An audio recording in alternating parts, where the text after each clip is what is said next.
just a bloke in a bar. What is up, ladies and gentlemen? Welcome to another episode of Bloke in a Bar. And I know you're looking at me right now and saying, what the hell is going on there? I'll just get it out of the way. Matty Burton, I said that he's no chance of playing. I said he's no chance of playing in Vegas. And I basically said, look, I didn't promise. I just said you can put the clown thing on my face if he does. And being a man of my word, Roo, being a man of my word, I went out and did that. So that's why I'm dressed as a clown. I still think that there's some kind of conspiracy going on at the Dogs. Did he fake his injury in that trial to like get Sullivan on the field so there wouldn't be headlines? There's something going on, but I'm a man of my word, mate. I thought you were dressed as a Bronco, to be honest. Holy uncalled for. Talk about kicking a bloke when he's down, especially a bloke that doesn't have a team. It's just rude. It's disrespectful. I'm here trying to keep the integrity up of the show, and you're kicking me while I'm down, mate. Yeah, I'm not sorry. Oh, wow. Just a few things quickly, guys. Do not forget, Lontel, if you sign up, we're giving away $1,000 to one random lucky winner, lontel.au/bloke. 7-day free trial, $25 credit. And also, if you go to your own portal, create your own code and give it to your mates and they use it, you get $50 cash from Lontel. So join up before that offer is gone. And also, NordVPN Defense Play of the Week. It is back and it's returning very shortly. So stay tuned for the NordVPN Defense Play of the Week. People absolutely loved it when we brought it in last year. So it is back. But let's just get straight into it, shall we? I'm dressed as a clown. Speaking of clowns, Hammy Goodman. That is a similarly low blow, but at least I don't have to sit there in my own filth all day. Did you go for the triple XL beef? I want to say that, actually. People that are making these and probably developed over in China or whatever, listen, big beaks matter. Big beaks matter. And you have clearly made this. Hashtag big beaks matter, because this does not fit the big man's beak. So that's I'll be writing a letter. All right, we'll hang in there, mate. Let's do it. Let's face some music for the 6 games that we had over the weekend. Some big results, some big upsets, some big surprises, and some big score lines as well. The first game, the Storm 52 defeat the Eels 4. No points for anyone in this game. A lot of people like the Storm 1-12, thought there'd be a bit of feeling in it because of the Lomax stuff through the week. A lot of Eels plus 7.5 as well, but no, the Storm obviously. And who are we to doubt them? Honestly, 24 years in a row now. Seriously, like every year. Yep. And us idiots, we get excited, we carry on, and they prove us wrong. Yeah, apply the clown makeup. The Next game over the weekend, the Wires 42 defeat the Chooks 18. Also, no points in this game. A lot of people were hot on the Chooks. Bro, I'm never watching a trial again, okay? I'm never watching a trial again. Yep. Every year I say trials don't mean anything, and every year I get caught up in the hype, I get caught up in the good footy, and then I fucking look like this. Yep. That'll be a bit of a theme, I think, across this week's I think it might be. round of tipping. One thing we probably could have gleaned from the preseason, Broncos 0 defeated by Panthers 26. How were the Panthers getting around at $2.16? Yeah. Insane. Unbelievable. I know it was up at Suncorp, but look, myself and Roo, we had the Panthers, so we pocket the $2.16. Does it count that I said my head says the Panthers? Nope. Oh, damn. Not how it works, Half mate. a point? Not that head, mate. Welcome to Face the Music, mate. You had the Broncos, obviously. Timmy went the Panthers 1-12, but it's a big win for the Panthers, so no points for him. The next game, Sharks 50, defeat Titans 10, another one where the preseason trials probably led us down the wrong garden path, unfortunately. I get rugby league. Yeah, a lot of us had the Titans plus 11.5. A few of us had the Sharkies 1-12, but no, Sharkies far too good. Those halves, they're looking pretty good out at Shark Park the other day. So no points there. Then we go to out to Manly, out to Brookie. Manly 28, defeated by the Raiders 29. Matty, Roo, and Timmy had the milk head-to-head for $1.92. I took the Raiders 13 plus, which I was looking pretty good with about 5 minutes to go. Yes. And then Manly mowed him down. You had Manly 1-12, Kempy. So Looking good in the first 10 minutes. yeah, still yet to get off the mark, actually. Well, no, doggies I won. No, we didn't have any for Vegas. What? No Vegas tippies.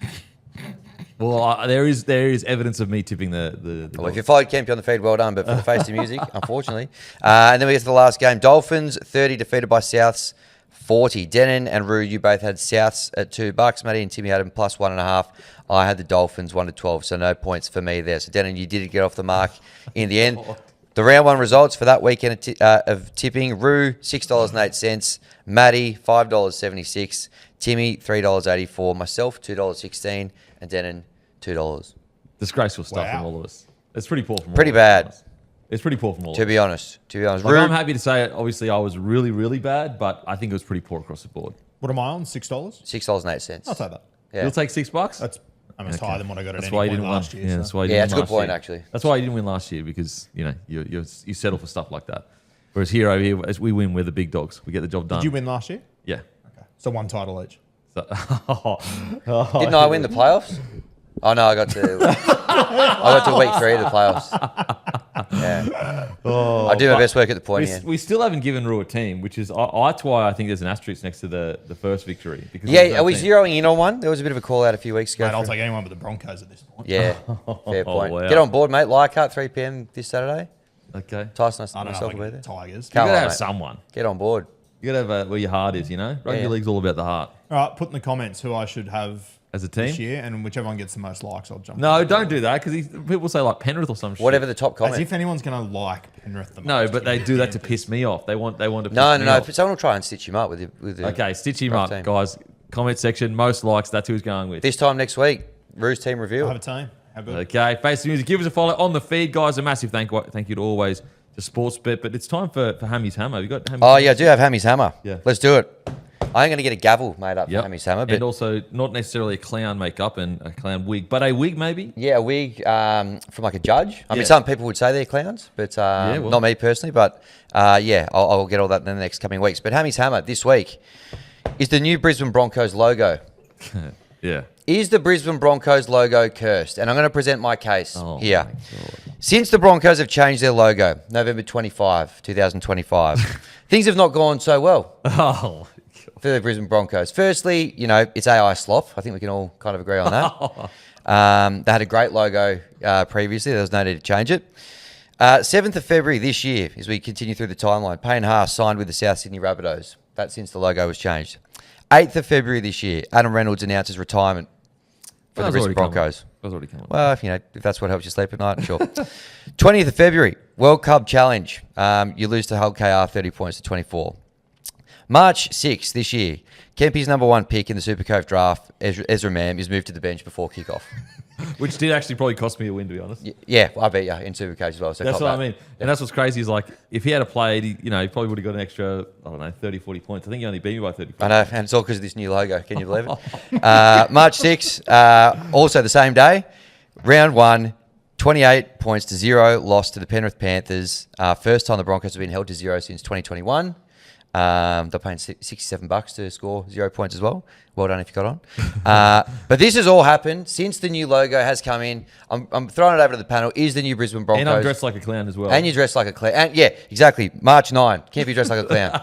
Is the new Brisbane Broncos logo cursed? Thoughts? Look, I'm going to be honest. I think all signs at this stage do point to yes. Yep. Do point to yes because I'm trying to get across it. Like I'm trying to convince myself that it's growing on me. And I get there a little bit and I get about, let's say out of 10, 10's being it's grown on me and then 1 being I still hate it. And I get to about 6 or 7 and then I just go, no, it's not growing on me. Yeah. It's a disaster. I like it on the jersey. I think it looks okay on the jersey, but outside of that, I'm not a huge fan of it. I think the other thing you left out there was the Reece Walsh haircut, which I think is... Reece Walsh haircut. How did I leave that out? He But he looks hot still. shaved his locks. But he still looks hot. I Does like he look the trim. as hot, though? Yeah, I like the trim. It's all business, baby. With his sex, I saw a stat. Was a random stats guy somewhere, or maybe a Supercoach account over the weekend with his hot hair, averaging about 85 points in Supercoach. Yep. With the buzz cut, what was it? 34. 34 points. Wow, okay. Do I have to draw your freaking diagram, people? Okay, so just quickly with Supercoach, I went down to Hammy on the weekend. You did. The Flying Beaks Smashed went you down. to the Hammer So Raiders. Ezra Mann was my number 1 pick because I understand rugby league and I understand Supercoach. Yep. And then he gets benched by Michael Maguire. Yep. Thanks heaps for that, bro. Did you win? Did I win? I didn't check. Did you win? I played Chad Townsend, who he thought he had a tough flight over to Vegas, and he had to play me. And Tough did, going for Chadwick. did Timmy win? No, I think Timmy shit the bed from memory. Yeah, he did. He got absolutely hammered by Wilson. It's been Yeah, a tough weekend for Supercoach. Okay, tough weekend. So if you Well, want tough weekend for some. If you want to know more about Supercoach, make sure to listen to Timmy and Rue's podcast. They're the best in the biz. yes, okay, do I know more than them? I do, but I don't want to release that kind of information to the world. Battle of our producers over the weekend, Maddie versus Kat. Yeah. Of I don't course, think Maddie Kat got logged up. into her account. Which Yeah, is yeah. devastating. Of course, Maddie got over. I didn't even need to check that. I backed Maddie in brutal. all day there. So yeah, if you're into Supercoach, the best way to listen is Maddie. Sorry, yeah, Maddie. Listen, Maddie. But Roo and Timmy.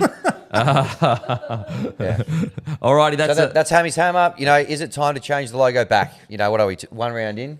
I think it'd be worth having a good hard think about I it. saw some images of the old jersey with the old logo, and I was like, oh, jeez, it looks so much better. Alrighty, it's time for the Code Sports story of the week. Tyson, how you going, brother? Good new chair. I kind of miss my old comfy lounge, but I feel included. He's already complaining, misses his comfy lounge. We don't miss Tim for what it's worth. Yeah, Well, you'll get him back soon. good trade. Maybe Great 10 trade for minutes. us. He's on the extended bench. So. Yeah, HIA will go probably in 15. We'll have to run. And then Why is he Tim wearing a can bib come over there? back. Yeah. No, I'm good. What a weekend of rugby league, and it's good to have it back, right? Like I was over trials, over Zach Lomax drama, and it's good just to have rugby league back. So our Code Story of the week this week, we got to look at the try scoring record of Alex Johnson. We're 2 tries away from him breaking that record. And Wayne Bennett is not very keen to have, a massive exodus of fans running on the field. And I almost think there's no way it doesn't happen, right, at this point. So, but it was interesting. You have Wayne Bennett come out and you have Wayne Bennett say, don't do it. It's not part of our game. It's not what we do. And then you have Alex Johnson jump on TV and say, we can't find everyone. So what do the Rabbitohs actually want to do, right? We're going to get to the bottom of it during the week and we'll be around training and that. But I think they're preparing for the worst in their eyes, which is a whole bunch of fans running onto the field. Definitely don't run on the field, guys. Do not do that. That would be terrible. Says the guy. I agree. Do not run on the field. Optically, very, very bad. Optically, terrible for the game if you run onto the field to celebrate one of the great milestones in the history of the game. That's terrible for the game. Yeah. We'd hate for images to be around for 100 years of that moment. We'd hate for these great images of remember the time that try scoring, and there's these great images. Oh, sorry, no, bad images, apologies. Sorry, Hammy? Yeah, I was just going to say, just if you go into the game, just sit in your chair and clap politely. Yeah. That's the appropriate Be polite. That's the appropriate way to say Be it. couth. Don't be uncouth. Maybe don't even clap. Maybe just sit there and smile. Or just boo. Boo Earns. Yeah. No, just Boo Earns. Now, with Wayne, did he get asked that question or did he start off? Yeah, he got specifically asked about the try and about the celebration. It was interesting yesterday, right? You see Latrell Mitchell have Alex Johnson wide open where he could just pass him the ball. Yep. Chose to hold on to it and score himself. Not saying that Latrell wanted to or planning anything in particular, but there is this kind of sense that they want to do it against the Roosters, right? Yeah. So then you have journos asking Wayne after games about it, and all signs right now are pointing to a Friday night blockbuster at Allianz where we could have not only fireworks like we do every year with the Roosters Rabbitohs, but also literal fireworks when thousands of fans could potentially run onto the field, which I don't remember a time where that's actually happened in rugby league. We saw it in the AFL a couple of years ago, but when was the last full-blown pitch invasion in rugby league that wasn't an A-grade competition? Man, long time ago. Now, is there any concerns about the injuries that both teams have, mate? Yeah, there's massive concerns around injuries at the moment. I spoke to Ewan Aiken last week, and Ewan Aiken said to me that the Heffron curse is dead. There is no Heffron curse. They're sweet, but when you run your eye over their team and who's out, Brandon Smith didn't make it to round one yet. Isaiah Tass won't play all year after tearing his ACL in the preseason. Jamie Humphries isn't injured, but he's suspended for 2 weeks, which already puts a kind of massive gap in their halves. You have Jonah Glover, who broke his jaw in the trial. Yesterday, Ashton Ward came off the field and was on crutches and in a moon boot. Massive injuries from the Rabbitohs are already a week in, and despite them saying there is no Heffron curse, I mean, it doesn't look great, does it? But then on the Roosters side as well, in the New South Wales Cup game, a bit of depth injury. Tommy Talau was taken off with a non-contact knee injury, and we all know what that usually results in. Yep. So we're waiting for results on a scan on that, but there's a good chance Tommy Talau misses the whole year. Robert Toyer's already out with a foot injury. Hugo Savala also suffering a foot injury. Spencer Leniu, a hamstring. Reece Robson obviously out with a thumb injury until round 7 as well. I mean, they're two quite big list for competition heavyweights, especially when we're only 80 minutes into the season for both of these teams. And a lot of those injuries are to guys that haven't even stepped on the field yet. Yeah, wow.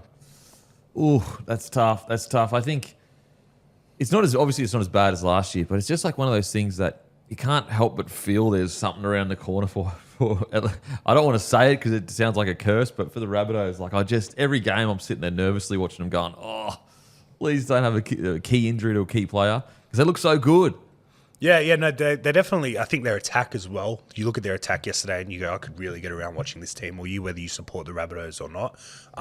But yeah, these injuries, they just seem to haunt them, right? And to be honest, the Roosters have had a very rough run with injuries as well over the last couple of years. They played majority of last year without Sam Walker. Daly Cherry Evans hasn't gotten injured his whole career almost. But like. There's kind of bad energy around both of these clubs when you see these massive lists of injuries before they've even taken to the field, really. Well, you look at Penrith's dynasty, that was their biggest, and I know people were playing injured, but that was their biggest strength, that they barely had any injuries. Yeah, they played injured, but they also, like, the amount of injuries they had during that period that guys returned 3 weeks early was crazy. Yeah. So, look, I guess we'll wait and see. I guess we'll wait. Code Sports, there'll be some big stories this week, guys. So, you make sure you want to sign up, codesports.com.au/bloke. Can I just chime in as well, just before we move off? Alex Johnson obviously chasing down that try-scoring record. So, plays the Roosters this week, which I think at Allianz Stadium, that would be unreal to see the record broken there. Do you know where he plays next week? Yes. I'm heading up. He plays at Gosford. If that record's broken, with all due respect to Gosford and the palm trees up there, that would be devastating. He'll come up against a brick wall up there anyway, so he won't be scoring. He's playing the Tigers, so he should score about 5. 9 out. I will say, though, I think the fans out in Gosford, let's just say they'll appreciate the moment. Yes. Something interesting to note as well, and this comes from NRL Odd Stats on Instagram. Go check him out, doing great things. If he doesn't break the record in the next 2 weeks, the Bunnies have a bye in round 4. Round 5, they play the Canterbury Bulldogs. Now, this is crazy. If he breaks it that week, that's against Max King, right? When Ken Irvine broke the record 60 years ago, he was playing against Max King's grandfather, Johnny King. No way. How crazy is that? That's insane, bro. Scripted. It's all scripted. The NRL would probably be hoping that he breaks it this week or at Gosford if that's the case, because if I think I'm correct, that would be the Good Friday game against the Rabbitohs, against the Bulldogs, exactly which right. Last year drew, I think, 66,000 fans You might never to get a them off core the field. stadium. Yeah. And if you think about where the Bulldogs are heading this year, how good the Rabbitohs are. Like, the Rabbitohs last year at this point, I think had only won 2 games or so. Say the Rabbitohs keep winning. I don't think they will against the Tigers. They were going good at this stage. They were going good this stage, the Rabbitohs last Still? year. Yeah, they were winning games they shouldn't have won in that. Yeah. Oh, okay. Well, there you go. But look, they've got all their stars this year. They've got David Fafita there now. Cody Walker fit. Jamie Humphries will be back then. Brandon Smith is a chance of being back then. That could, I don't want to do the early crow, but that could be one of the biggest regular season games, especially attendance-wise, when you look at how the game's growing and what they were able to do last year off less star power, right? Speaking of stats, I was over in Vegas and I won't say who, but a player that's currently in the Super League, and he walked over, he's like, oh, hey, bro. And he walks over, shakes me, and he's like, oh, mate, I'm a big fan. Like, I follow all your stuff on Instagram. Random stats guy, hey. And I was like, oh, nah. And then he actually got the right answer. So got mistaken for random stats guy. There you go. I had another one in Vegas. I got done as roasty again. I stopped the bloke. I said, mate, I've got no hair. How are we still doing this? Oh, that's good stuff. All right, that's the Code Sports story of the week. Go to codesports.com.au/bloke. Get your discount. No more. You don't have no more paywalls. Just get it done so you can just read all their good stuff. It's all sport, no BS. Any big stories that you've got lined up this week, or? Yeah, there'll be a couple this week. We're heading out to the Roosters today, so we'll hopefully get an update on all those guys and what's doing. Also, there's massive news around the Broncos at the moment, obviously with their start of the year. So that all that coverage will be on Code, and I bet you'll see a couple of Tiger stories this week as well, which will always be positive ones. I'm writing it. Macassini going Broncos. Is that what we're hearing? Macassini Broncos. News. I believe Macassini is going to sign a lifetime deal. Yeah, that's what I'm hearing too. Just off the 10-year rumour mill, extension. So Disgust me. You disgust me.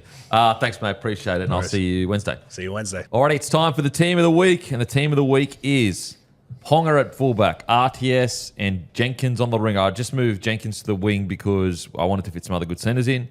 Kohler at 3, Ramian at 4, Trindle at 6, Sanders at 7, Keon at 8, Harry Grant at 9, Fisher Harris at 10, Chan at 11, Noel Martin at 12, Cam Murray at 13, Walker at 14, Horsburgh 15, 16 Jackson Ford, and 17 Adam Fanor-Blake. That is the team of the week. Brought to you by Grumpy Coffee. Go to grumpycoffee.com.au. Get your coffee today.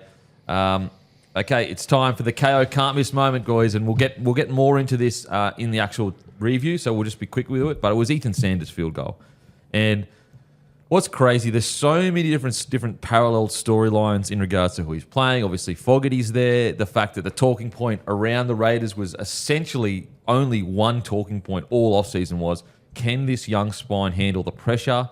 On top of all that, if there's been one knock on Fogarty's game, it is when the game gets, on the line, he doesn't ice it. Now, I'm sure that you can find games he has iced, but that was a knock towards the back end of the season.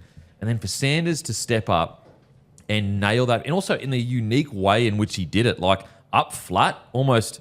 Look, I'll tell you what though, if I'm in the Manly video session, I am covering my eyes and closing my ears. Covering my ears and closing my eyes. I'm doing both. Because the fact there was no kick pressure on him is outrageous, but we'll get to that later.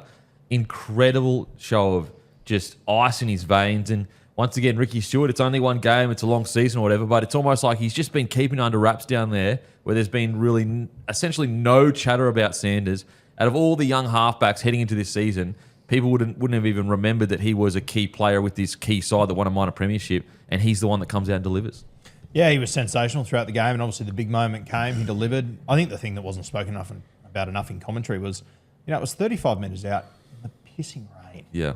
Drop kicks in the rain are tough going. He hit that ball so sweetly, and, for the 1000th time in the last 2 years, credit to Ricky Stewart. Didn't play a trial. Didn't matter. Nailed it, Timmy. Yeah, awesome, wasn't it? And, mate, just even the way they closed the game out, and I'm fully aware that they had a lead that they let slip, and maybe it could have avoided golden point at the time anyway in extra time, but at the same time, I just thought the tries that were scored late on in the game had nothing to really do with Ethan Sanders and what he could do, but when it got to extra time, himself and Ethan Strange, the way that, along with Tommy Starling to be fair, but the way they navigated that final set to get themselves in a position to get a shot away. We saw a week earlier the Doggies and the Dragons and their inability with far more experienced halves, inability to close out the game in that 10 minutes of extra time before Critter hit his goal. They did it perfectly. So, yeah, great signs. Yeah, great signs. We'll talk more about that in the review of the match, guys. But the NRL season has well and truly kicked off. Round 1 delivering some great games. Broncos in round 2 play the Eels. Roosters play South, Warriors and Raiders. Is live and exclusive to Fox League.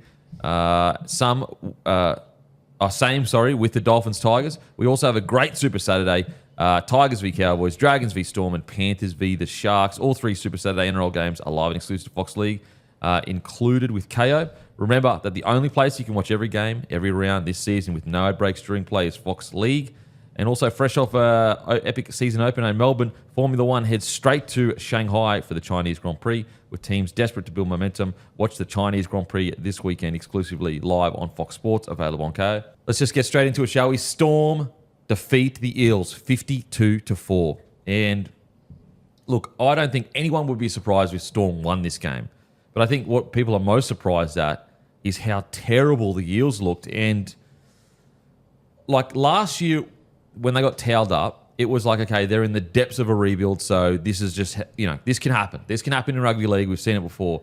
What makes this year worse is that they have shown so much improvement. They've set a higher standard than what they delivered on the weekend. And I just can't believe for the life of me that the Eels went out there playing almost, like just willy-nilly footy, like offloading at will, completion rate terrible. Like if there's one thing that you need to do going down to Melbourne, it's a high completion rate.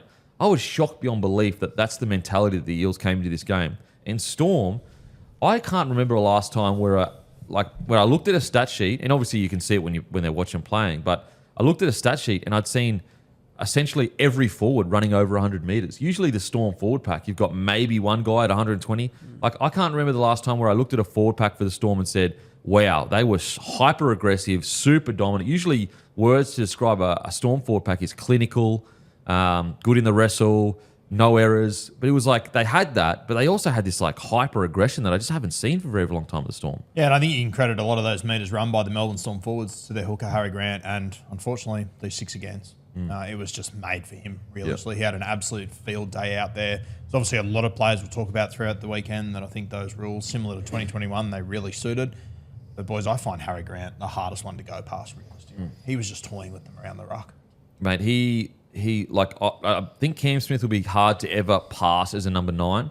But for me personally, he's probably got the best running game we've ever seen from a 9. Yeah, he's not a better player than Cameron Smith by any means, but like his upside and the skill set that he has, I think he is the best running 9 I've seen. Yeah, like there's other ones that you could like you put in the conversation, but I'm thinking of how many times have we seen Harry Grant like essentially every time he's at play the ball, the defense is in two minds as to whether he's going to pass or run. Like usually a good running number 9, he's picking his moments, whereas like Harry Grant almost creates the moment because he looks up, has the ball in 2 hands, and he'll decide then and there what he's going to do. And it takes an incredibly good system to be able to hold that because we've seen other systems where you've got a number 9 that picks it up and always looks to run, where it completely wrecks their whole flow. Whereas Harry Grant and the Storm, they just managed to work so well around the fact that he will choose to run at any point in the game ever. Even if it's a slow play the ball, sometimes he'll run. Yeah, he wins the ruck regardless of the forward pack. And like that's what I thought the other night. He was so good that it allowed their forward pack with lesser names. Look at the grand final last year. The back row was Eli Katoa, Sean Bloor, Trent Leary. None of them are there. Crazy. Didn't matter in the slightest. Mate, they looked unbelievable. Unbelievable. Sorry, before we get into it, I actually wanted to talk about that, the 6 again stuff.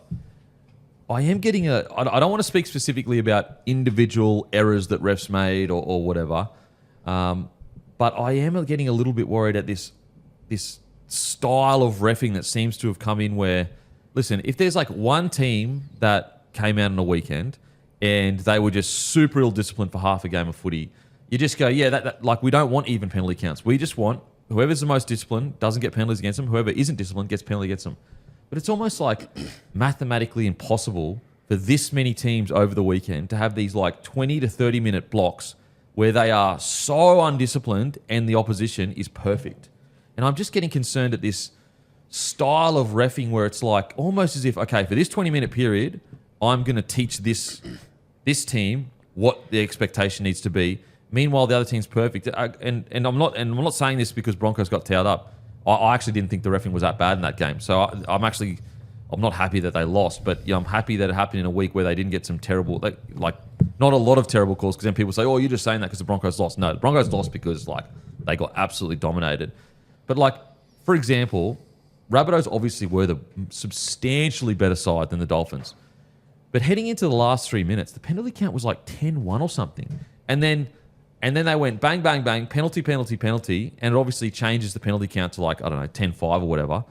So you're telling me that the Rabbitohs were essentially perfect for 75 minutes and then they just became undisciplined in the last... It's almost mathematically impossible. And there's a bunch of other games that I can point to, and I'm just getting really worried with this 6 again rule where there's just no accountability. Like, it just doesn't make any sense. We go to the Raiders game. You're telling me that Manly were perfect in the first 10. You couldn't find a single thing to ping them on for the first 10 minutes, but you could find, what was it? Was it 5 or 6, Timmy? What, minutes? Like 5 or 6 against or penalties or whatever. Oh, yeah, I know the Raiders didn't touch the ball the first 11 minutes of the game. I don't know what the count was. The count was something crazy. You're telling me for 10 minutes they were perfect and the Raiders were not only not perfect, but terrible discipline-wise. And I think that's the frustrating thing as well for me anyway, is that you're watching a team and they've gone 100 metres and they've had 14 tackles, and I have no idea why. No, and the lack of accountability when it comes to replays and everything like that, where they just give them willy-nilly. And if it had been, let's say it was just the Raiders where, oh wow, the Raiders, it was 11 minutes, they didn't touch a ball. But I felt like there were multiple teams that were just like, they had 4 to 6 agains or penalties against them in a row. And I just think that's almost impossible in rugby. Yeah, and the problem is, and I said this isn't an isolated game or referee or any of that, and it's happened forever and a day, and it's unfortunately probably going to continue to happen, and it happens across most sports, but when there is a one-sided penalty count in the first half, you can just bet your bottom dollar that by the second half, especially with the 6 agains, which is so easy to go bang, no one really blinks an eyelid at it. they'll balance it out by the end of the game. So you go, oh, by the end of the game, it might be 11-8. It's like, well, the damage was done in the first half when it was a 10-1 penalty count sort of thing. Because refs, subconsciously, they're sitting there going, I can't get to the end of this game with a 15-1 penalty count. It always balances out by the end of the game. Yep. And I mean, like what I will say is, and I touch on it quite often, but I do think it's important, and I hate that all sports fans sit there and at the end of a game go, it was 11-4 penalty count, refs cheat, this is bullshit. It's like, all right, let's go back and look at every one of those standalone incidents. It's because your team was less disciplined than the other one. And there are games, of course, where you go, they didn't get the rub of the green, there were some shit calls. But as soon as there's a lopsided penalty count, the team who's losing goes, we were given the hard end of the straw. So, well, it's not like that. Yeah, and so that's not my argument of like, I'm not saying you're saying this, but like my argument isn't if the penalty count is different, something wrong's happened. It's more, how are you telling me that a team is perfect for 20 minutes whilst the other team is like, it's almost impossible. Like and if it happens in one game, I could be like, okay, one game where this team was psycho ill-disciplined, like, for example, the Roosters, yes, for a period they were so ill-disciplined. But, like, are you telling me that there were 4 or 5 teams that for 30 minutes in their game on the weekend were so ill-disciplined whilst their opponent was perfect? That doesn't make any sense. I think as well with the Roosters, there was a moment there where they gave away 3 or 4 in a minute or 90 seconds. And I think the Roosters just went, we're going to call you bluff. You're not going to send one of us off.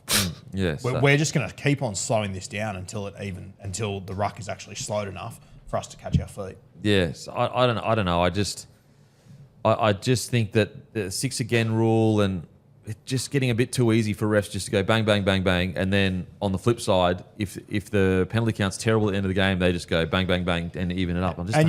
You sort of know how this is going to play out as well. You probably get a few more blowouts in the next 3 or 4 weeks. Then I think all of a sudden the interpretation will be a little bit different in 3 or 4 weeks, I reckon, and it'll start to even out a little bit. But it's just, I don't know why when we want to make these changes we never dip our toe in.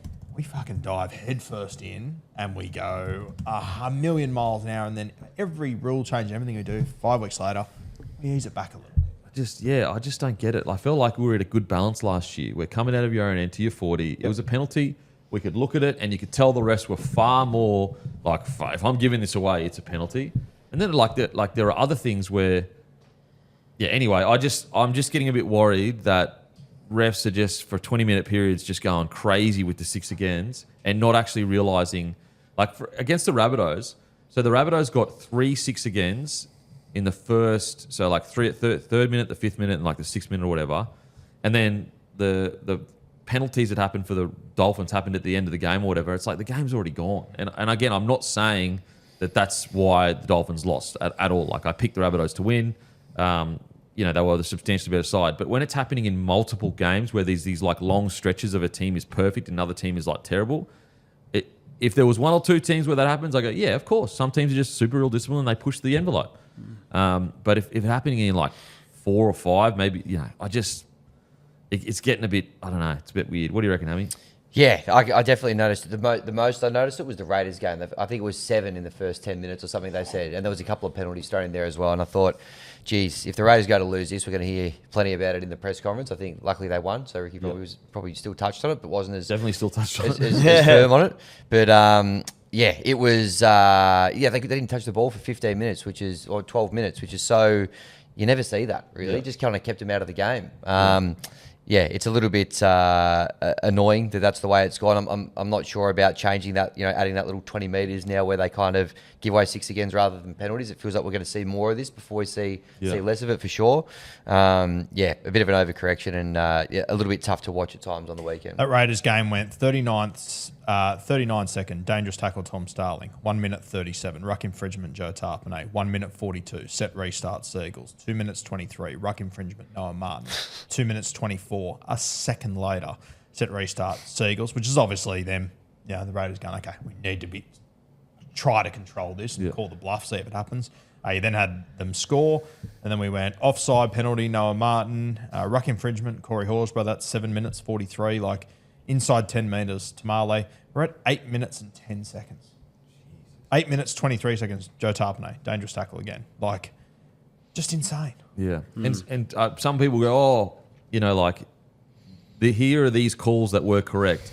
It's not the correct calls that make it bad. It's the little ones in between that adds up to something huge. Like, for example, I don't know, the dangerous tackles, like, yeah, they were probably the right call for a penalty or whatever. Like, I'm just using an example. But it's like, it's the 1 or 2 willy-nilly 6 agains. It's the 4 set restarts in the opening 8 minutes. They were playing in a monsoon. Yeah, and it's just like, Out. surely there's a way to balance it over a longer period. Anyway, so I'm just a little bit worried about that. And here's a stat for your boys that shows we're not going crazy. Round 1, 2025, 37 6 agains.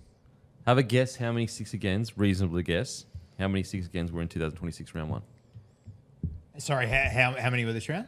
So round 1, 2025 Yes. was 37. Yeah. How many were this round? Round 26. 63. 137. I got 82. 68. 68 set restarts in 2026 round 1. So you're looking at like Almost double. essentially double the set restarts. And like, why? Why? Did we not just have the best year of rugby league ever?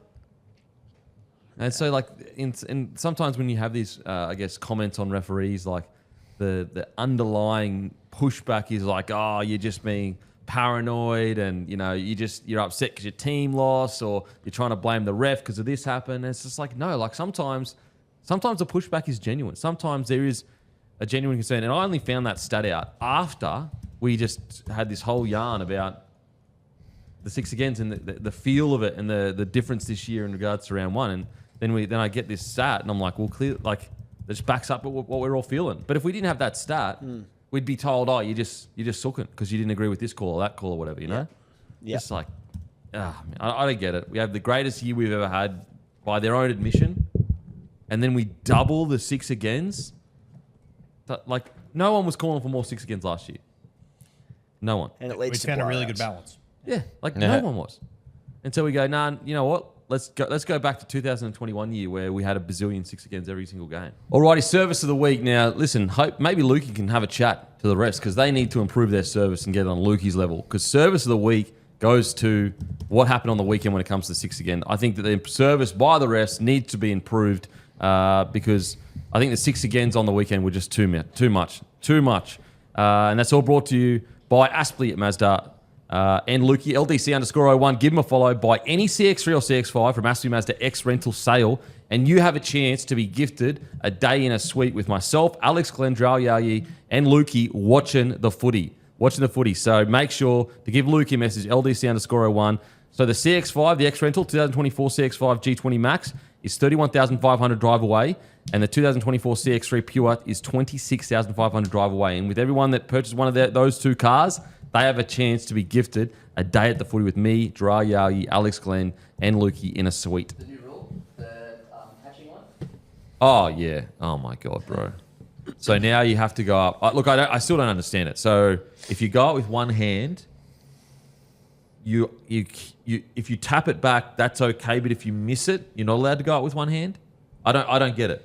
Can I be completely honest with you? When I heard Blocker talking about this, I thought someone's explained this to him wrong. This is insane. This makes no sense whatsoever. I was picturing the NRL sitting there pulling their hair out going, my God, this is not how it works.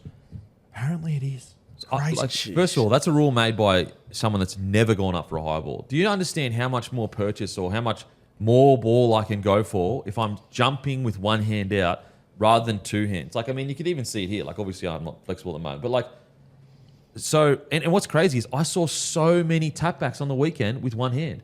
And then, so what is it? So if I run up and I do actually tap it back with one hand, that's okay because I'm not disrupting anything. But what if I go up and I miss it? Do you know how hard it is to fucking tap a ball back that's gone up 30, 40 metres in the air? I think when they're bringing in any new rules, the first question should be, do we have to watch it in slow motion to make a decision? If the answer is yes, it's not worth having. Our game is just have these unbelievable moments. We score these great tries, and then we're all sitting there for 3 or 4 minutes watching it in slow motion, picking apart a million little things.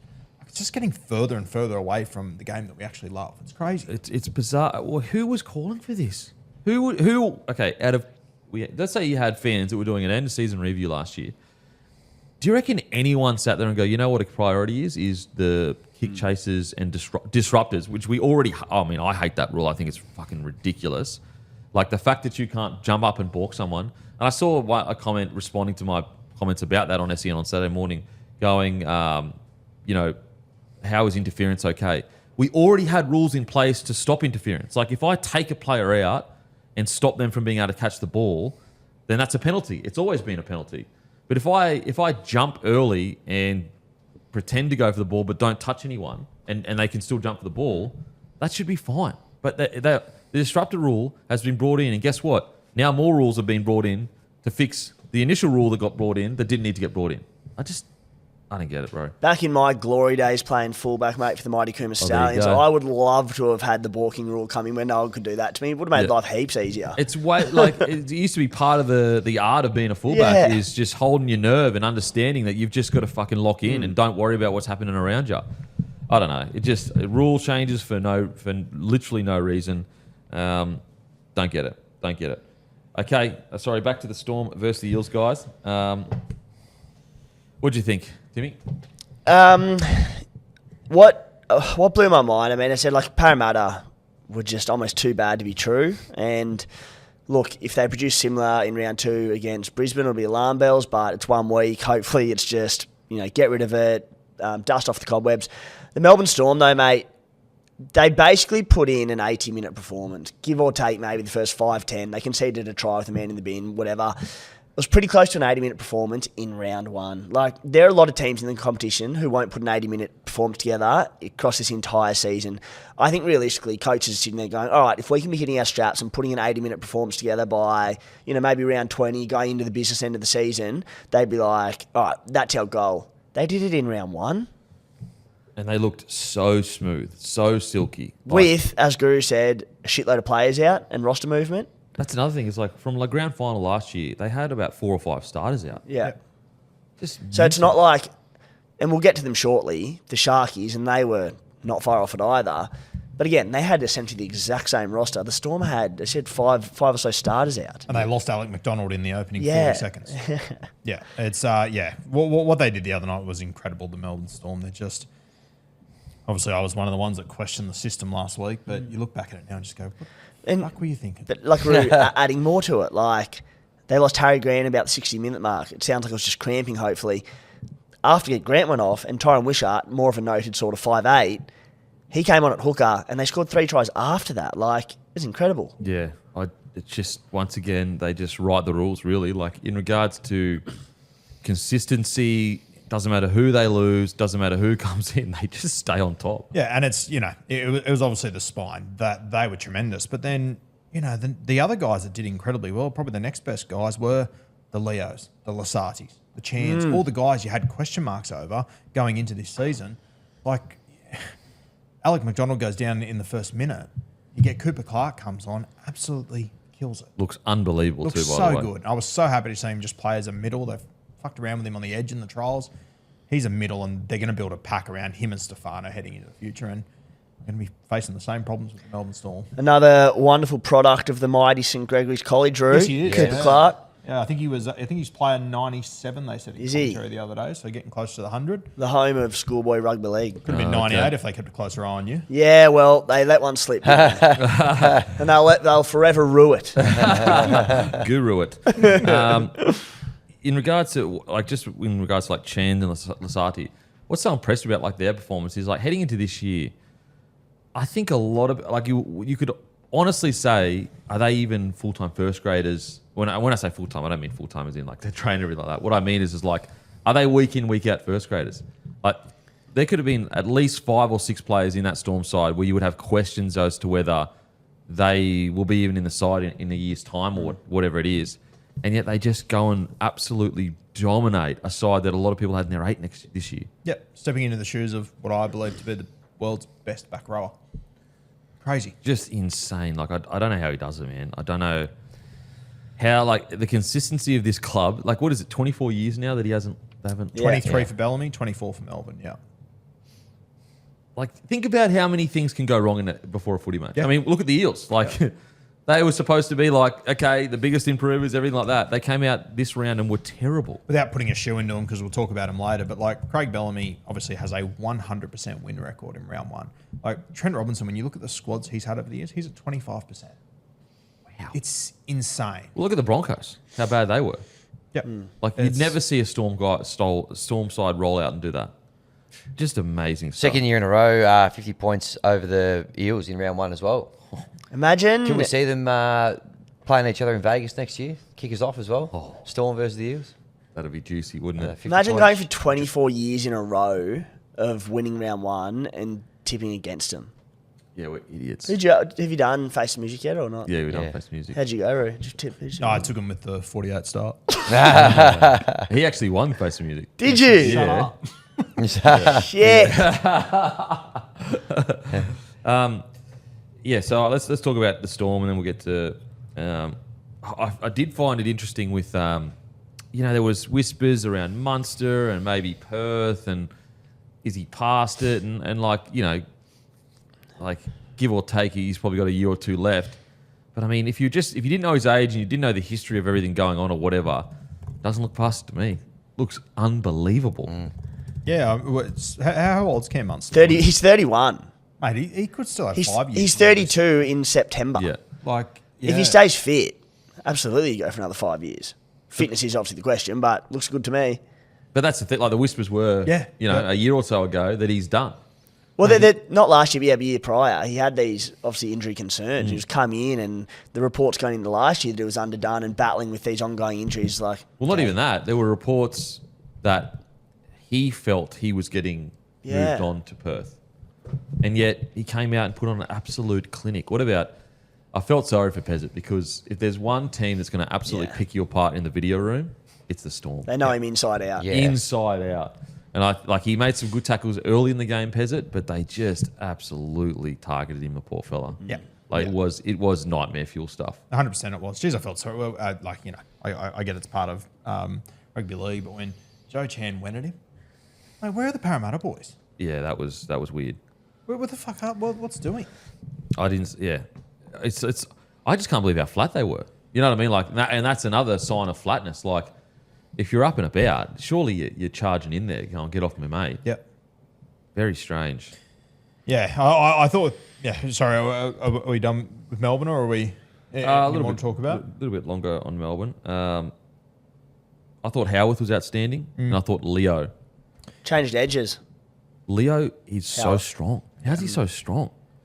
To the point where I reckon there's a world where Meany is going to struggle if Leo keeps playing like this.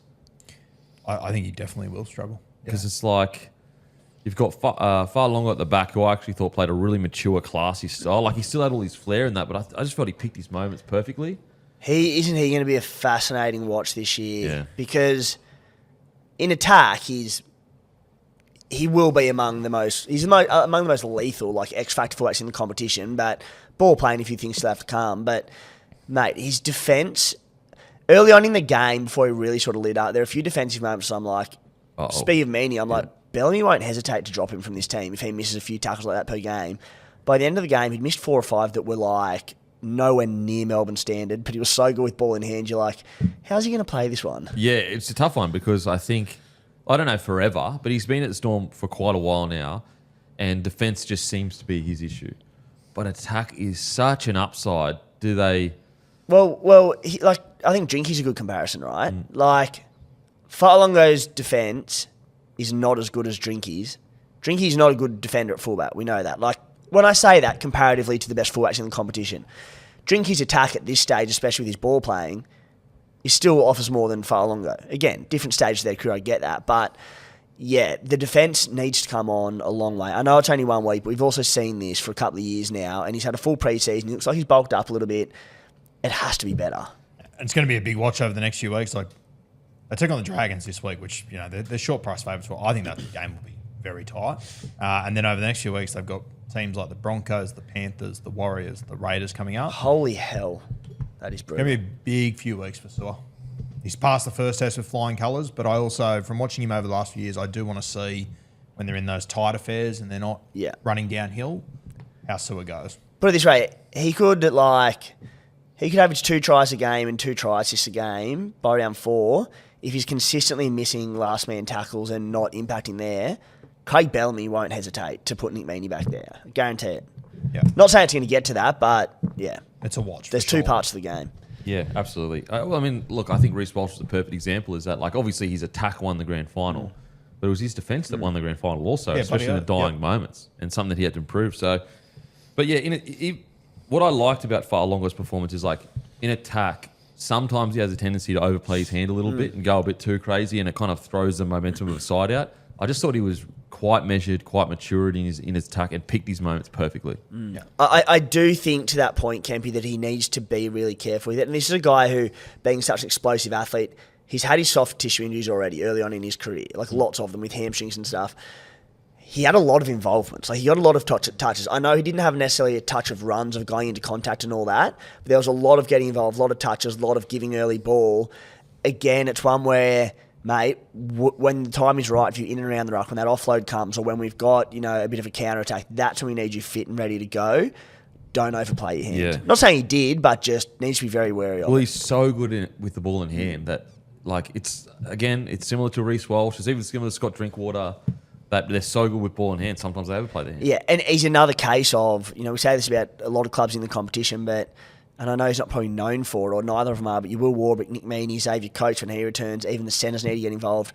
Boys, we need you having 20 runs a game because we don't necessarily need Fa'alongo doing that.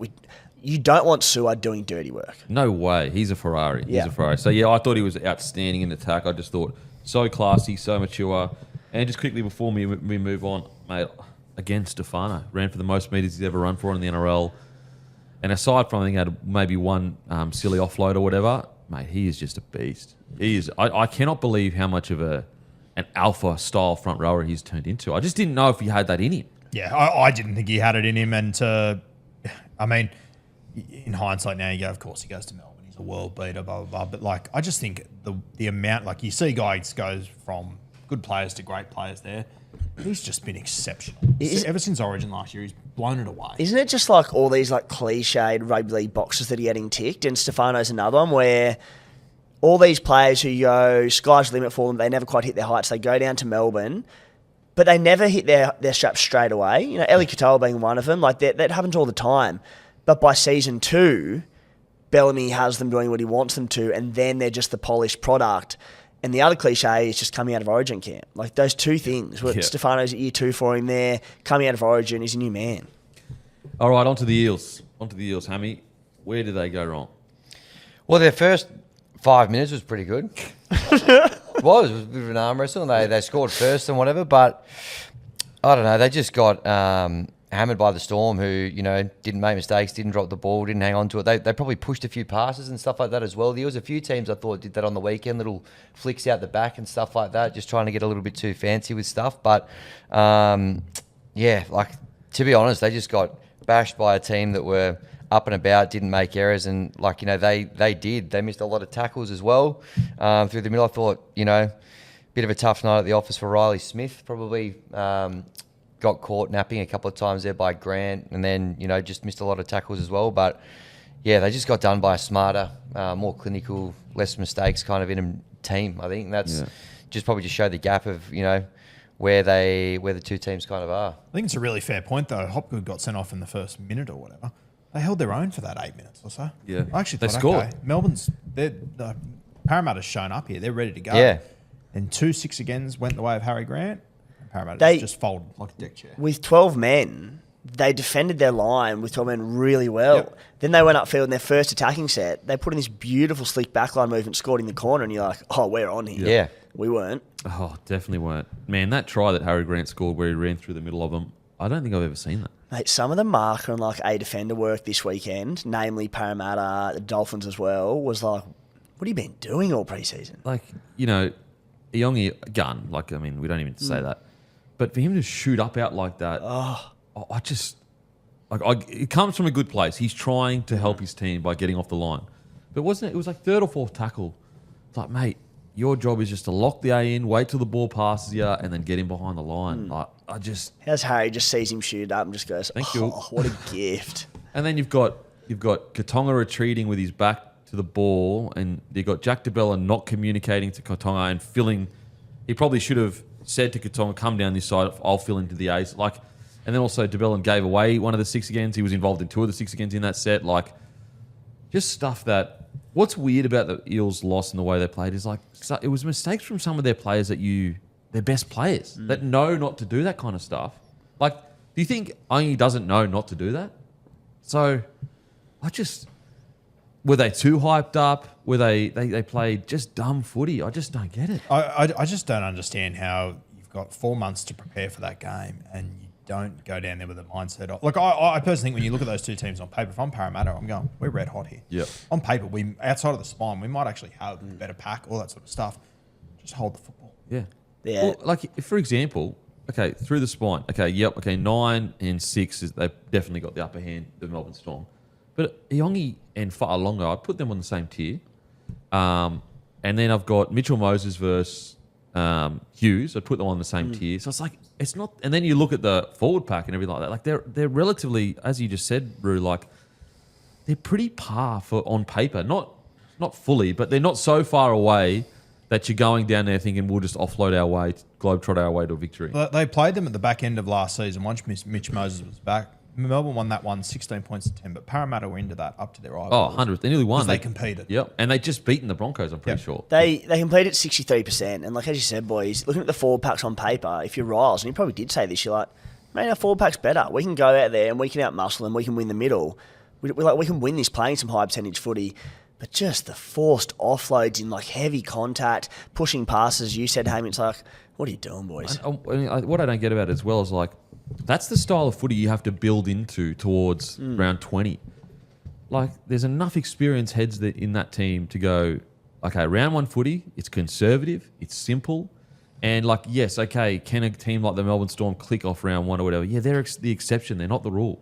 Let's go in, be conservative. If we get beaten while completing at 85%, okay, all good. We've got something to build off. But like, aside from erasing that game from their memory, they literally have nothing to build from that game. Yeah, I think as well, the two nines, who I both really like, Rolly in particular, geez, their service and their communication around the ruck was so average the other night. Like, And I can't believe Talon De Silva came on and made the same mistake of not getting Mitchell Moses you're the lucky ball enough again. to have a halfback like Mitch Moses. Get him the ball and get him the ball early.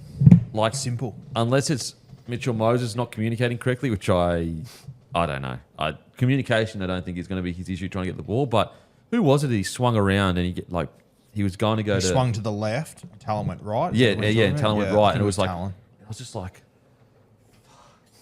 There was even one on last tackle as well where he was on the right side, and I think it was Riley. He faded to go left and then came back right, and he just put all the pressure on Mitch in the world. It's just keep it simple, boys. just get the ball to Mitch. That's Yeah, it. That's it. Everything else is almost irrelevant at this stage of your career, and also at this stage of the year. Like those little fade in and fade outs and choosing this guy over that guy, that happens in round 20 because you've learnt the flow and you've learnt like, okay, Mitch is calling for it, but this is actually the option. You know, like those are the things you've got to build into. Yeah, I was pretty disappointed with both nines there. You've obviously got Josh Adokar returning over the next few weeks. I personally thought, boys, I know we love him, his upside and everything, but geez, Brian Kelly in defence really got. And well, hard that's again. his Achilles heel. That's it. Because Yeah. in attack, he was actually quite strong running the ball. Always is. Yep, always is. But again, that defence, he just unfortunately just doesn't work for him. I'd say Sean Russell will probably get another opportunity there Yep. as it stands right now when Fox returns. What about that video ref that called that Brian Kelly offload backwards for like a knock on? Yeah. Once again, if you have to watch it in like just who in the world thought that ball went? That's what? Like I feel like sometimes I'm going crazy when I watch a video ref because I'm like I'm trying to think, okay, I'm going to give all of the grace to this video ref because it's a hard job, so much pressure. But that one, I was like, I feel like I'm taking crazy pills. Yeah, wild. My first coaching decision I want to talk about with the 6-man bench. Iongi gets a HIA. I think it's pretty evident, or very likely, he's going to be okay. They put Joash Papali'i on the field for 10 minutes, pulled him back off, which meant that they weren't able to use Sam Tuivasa. They'd already used two hookers. I thought that was a poor decision. Who in round 1 had the exact same situation as a coach and nailed it on the head. Yep. Todd Payton, Cowboys, Vegas, had the exact same thing.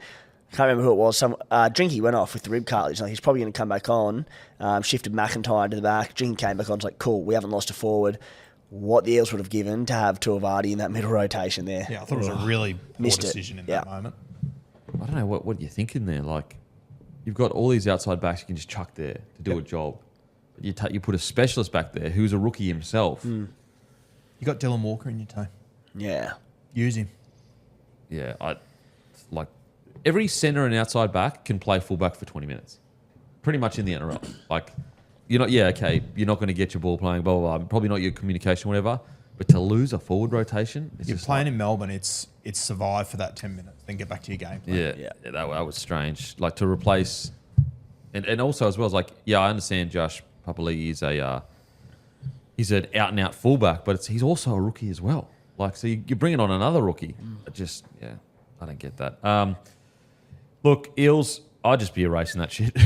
look how much they improved last year. Hopefully they just got ambushed. They weren't ready for it. You know what? 1 week, as always, let it go, move on. And it's the Melbourne Storm. Look at the Warriors last year, Yeah. like in Vegas, how bad they were, and then the year they ended up having. It's 1 week. If they replicate it in Brisbane against the Broncos at Suncorp, danger signs, but it's 1 week. Forget about it. Move on. Fucking alarming game to have next. Thursday night, Suncorp. Jesus. Yeah, what a round to go into. Yuck. Either That'll be team right. could win that by 40. New logo. Eels win. Alrighty, Warriors versus the Roosters. Warriors get the job done. And look, the concerning thing is like, okay, discipline has been the Roosters' issue for a few years now, and it's always been a part of their style of play, hyper-aggressive, expansive footy. So I'm not asking them to be the Penrith Panthers. I guess the concerning thing for me with the Roosters was I never looked at them at any point and was like, wow, that is the juggernaut side. Not even like a 10-minute period where I was like, this is this juggernaut side that cannot be stopped. Now, I know there were periods where they fought their way kind of back into the game and then the Warriors ended up taking it further away from them. But I know they're notorious slow starters, but it's like, you know, you can kind of get away with that a couple years after a premiership. We're in, what, about 6 years since a premiership? I'm really disappointed from the Roosters. And my biggest, on the preview show on Thursday, back in my day, guys, make sure to tune in, me, Rennie Matua and Sandorel. I said what I'm looking for most of the Roosters is how their forward pack goes, because I've got a lot of questions about that forward pack as to whether it's as strong as is being led to believe. And unfortunately, like, the Warriors dominated them. Yeah, the Warriors pack well and truly on top. Those boys were unreal. The Roosters. Is it like is it a tapering thing with their training, the way they start or whatever? Because as I said earlier in the show, like Trent Robinson, 25% win rate in round one. And a couple of years ago, he said he's going to address that. And they did actually start pretty good outside of obviously the loss to Broncos last year, I think, if I recall correctly. Mm-hmm. Well, they got played off the park by the Broncos in round one last year. They got beat by 40-odd in that game or something like that, something crazy. I understand, like, going over New Zealand, it's not an easy round one game. I get that. But the squad they put out there, and once again, I know Roosters fans, they're missing a couple of players, but my God, the squad that they did put out there, the output should have been much better than what we saw in that game. Well, I know they don't play the same style of rugby league as the Melbourne Storm and Penrith Panthers, but they consider, on their jersey it says, essentially we win premierships. So they consider themselves a top-tier side in that same vein. And look at how those two guys rolled out in their first round. And I know, look how Broncos rolled out. Yeah, no shit. That's why Broncos were about to smash them when we get to their game. That was terrible. I'm shocked. I'm shocked. And the difference the Broncos have to fall back on, they won the comp last year at the very least, whereas the Roosters, they're in the business of premierships. It's one thing to go to the New Zealand and get beaten, 16-14 or something, or 22-20. Got absolutely shellacked. Timmy? Yeah, I think they were just their own worst enemy, the Roosters. Like, it was a 10-1 penalty count after 27 minutes, and whether you say they didn't get the rub of the green or whatever it might have been, the reality is that their discipline was just terrible through the whole game. They were miles offside at times. There were just so many poor things. They never gave themselves a chance. Yeah. Like, sure, there are a few bad one-on-one misses defensively that you could look at. I know we'll get to it shortly, but the DCE edge and power guard, they sort of struggled at times. But at the end of the day, when you're giving away that many penalties, and a lot of them were warranted, travelling across the Tasman to a very good New Zealand side in round one, they never gave themselves a chance to win. Yeah, but I just this team's been together for, this operation has been together for too long. I can't hand wave it. We're not talking about a team that's on the rebuild, and I'm not saying that you're excusing it, but I'm just I'm sick of hand waving for the Roosters. We do it every year. Oh, this is the reason why this didn't work. Or this isn't they're just, they're too ill-disciplined. It's well, that's wrong. That's bad preparation if they're too ill-disciplined. Just a little side note, it's just dropped from the Sydney Morning Herald. Zach Lomax signs a 2-year deal with Super Rugby. Thank God. Going to the Western Force Done. reportedly. So, done. Dunskies. Great. Look, 2-year deal. I hope he's back in the game. Yeah. Happy days. Yeah. That'll be 1 year at the Force and then straight to the Oh. Western Bears, Perth Bears. Both Bears. Yep. Yeah, true. Look, it's done. I think that, like, I'm at the point now where I've said everything I've had to say about how it happened, why it happened, the storm and everything. Now it's just like, I would love in 2 years' time to see him back in the NRL. That's Hopefully he what goes over there, kills it, plays the World Cup for the Wallabies. Wallabies win the World Cup, and he comes back and plays NRL. Happy That'd be days. awesome. That'd be awesome. But yeah, like I don't know. Am I being too harsh on the Roosters? I'm just done hand waving for them. Like, I know it's round one, guys, so I'm not saying their season's done, but that's not acceptable for premiership heavyweight round one performance. Yeah, for sure. And as you said, this isn't the standard we set for them. It's on the jersey. They set it. Yeah. Yeah. So, this is the standard that they set for themselves, which I back. I fully respect it, but it's just not up to scratch. Like, and so what are we going to do again this year? Is it going to be they start slow, they get to round 10, they pump everyone for 10 rounds in a row, get to finals and fall out again? Like, I don't know. I just feel like this is the year where there's no real excuse. Like, you can't. There's got to be some kind of, like, the Roosters, if they're not performing, if they're not really convincing most people that they're a heavyweight. Like, I'm trying to think over the last 5 years, aside from maybe a 10-game run once, has the wider rugby league audience actually said these guys can win the comp? It's always, I've got Penrith ahead of him, I've got Storm ahead of him, I've got this team ahead of him. It's always, if they have the hot hand at the right time, they can do X, Y, Z. They never do. Yeah, they've heavily underachieved since they won the comp, basically, and haven't really been close to winning another comp. Yeah. So they need 2019, sorry. I said 1 week. Let's reassess next week. Kick up the bum. I think there's the one thing about these big losses to a lot of teams in round one. It's a good reality check. But if they back it up next week against the Bunnies and they're poor again, well, oh dear. Like, that's two round ones in a row they've got pumped. The Roosters, the Sydney Roosters, the Glamour Club. I don't. Is it year 3 of the Finns? Yeah. Year 4. Yes. Year 4. Year 4. We're in year 4. Oh, yeah, because the Finns smoked them round one in their first year too. I was just like, okay, yeah, we're notorious slow starters. Okay, I'll grant that could be the case, and maybe they build into a year. But it's like, can you be a slow starter but not get pumped by 40? Can you, like, do you know what I mean? Like, lose 24-20 then. Yeah. I don't know. And there's, there'll be Roosters fans that'll sort of tell us, Rob Toyer was out, Reece Robson's out. It's like, okay, the Warriors are missing Mitch Barnett and their halfback Luke Metcalf. Like, Yeah, I don't know about I can't buy that. No, I'm like, essentially, like, Origin forward and the guy that was on track to win a Dally M last year, number 7, like Tanner Boyd, he had his best game I've ever seen in NRL. But, like, heading into this game, I had the questions of, is he even a consistent NRL 7?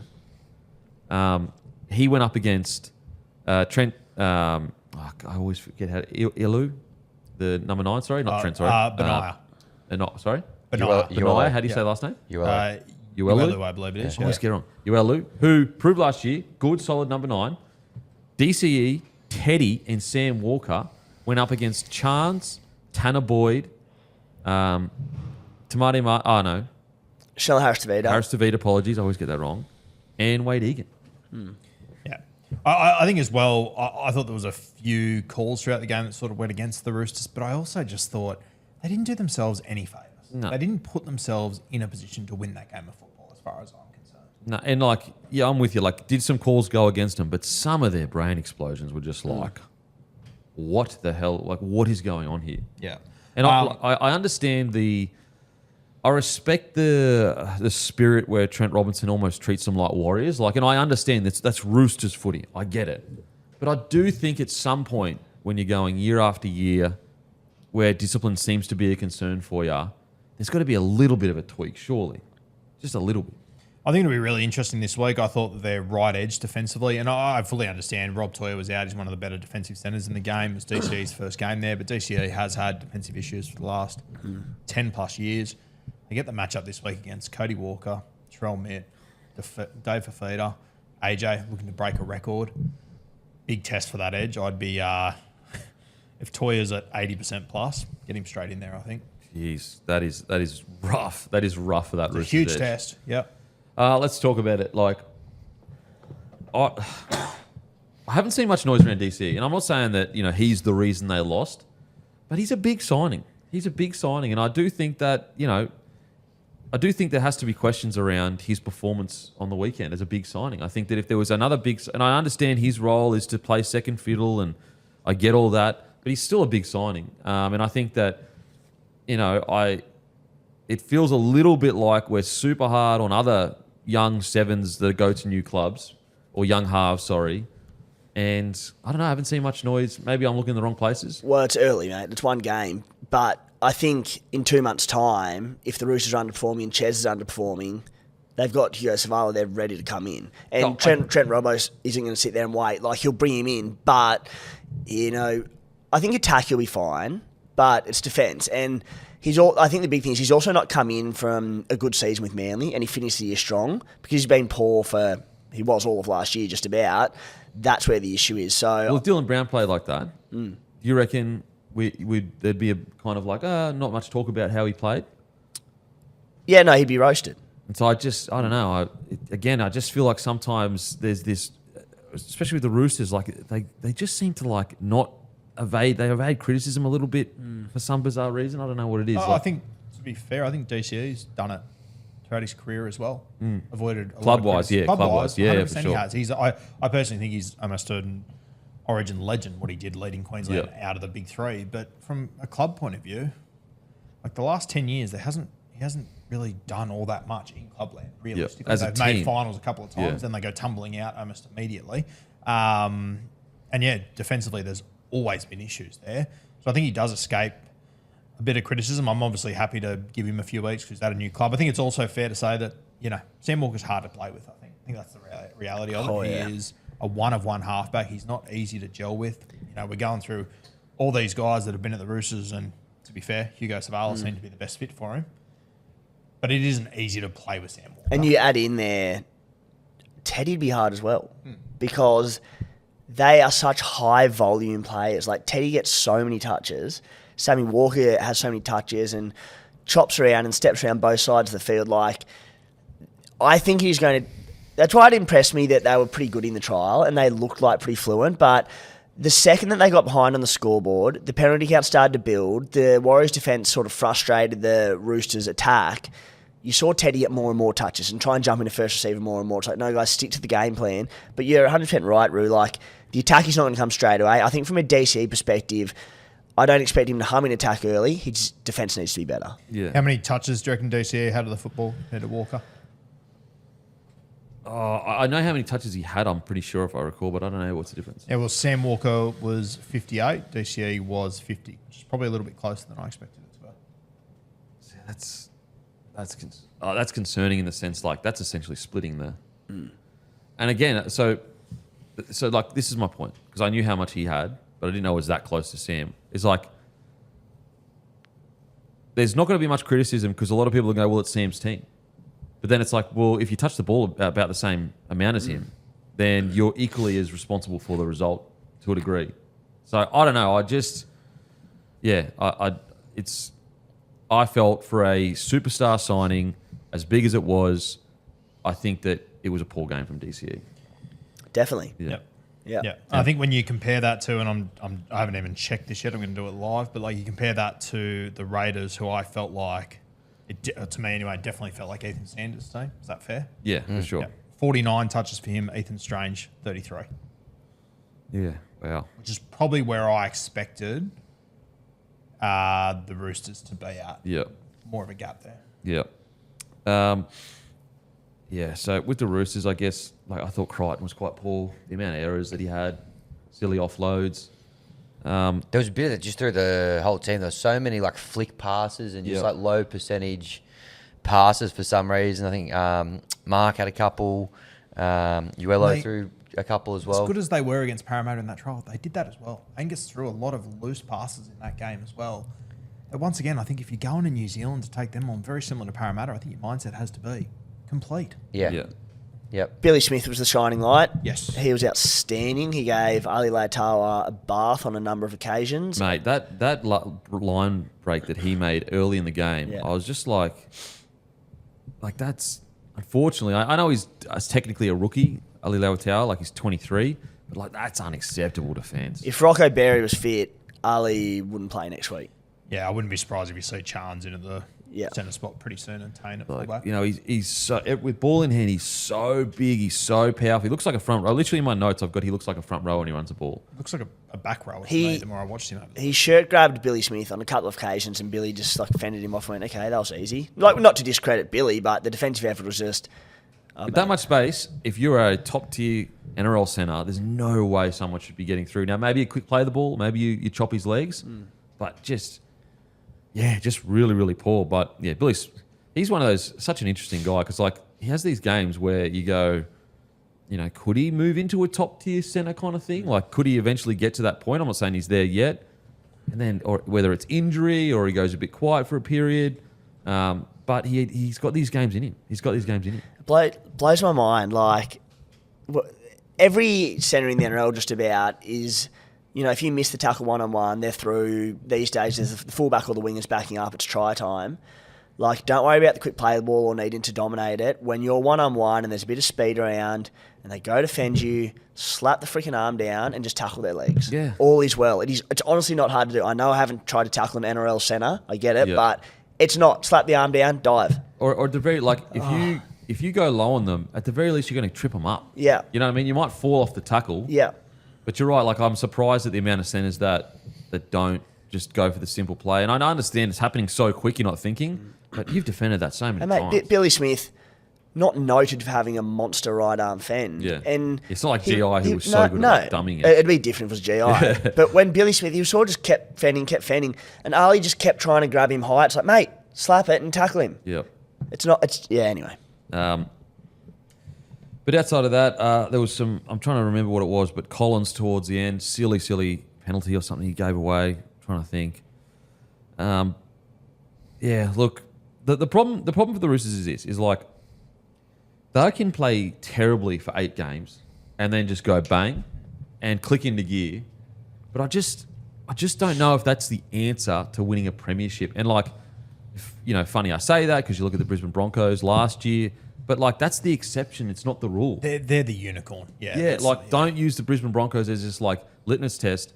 This idea that, oh, this is just who the Roosters are. They start really slow, they build into the year, but it's like they were that 6 years ago when they won the comp. It's been a while now. And the hard thing for me is as well, you know, we're going to be talking about the halves for a few weeks, trying to make that gel, trying to make that work. And, you know, I'm hoping Rob Toyer returns this week, but that changes combinations. In 2 weeks' time, Reece Robson returns. That changes combinations. Round 6, Victor Radley's going to return. So you're chopping and changing a lot in the first few weeks. Some of that's out of their control, 100%.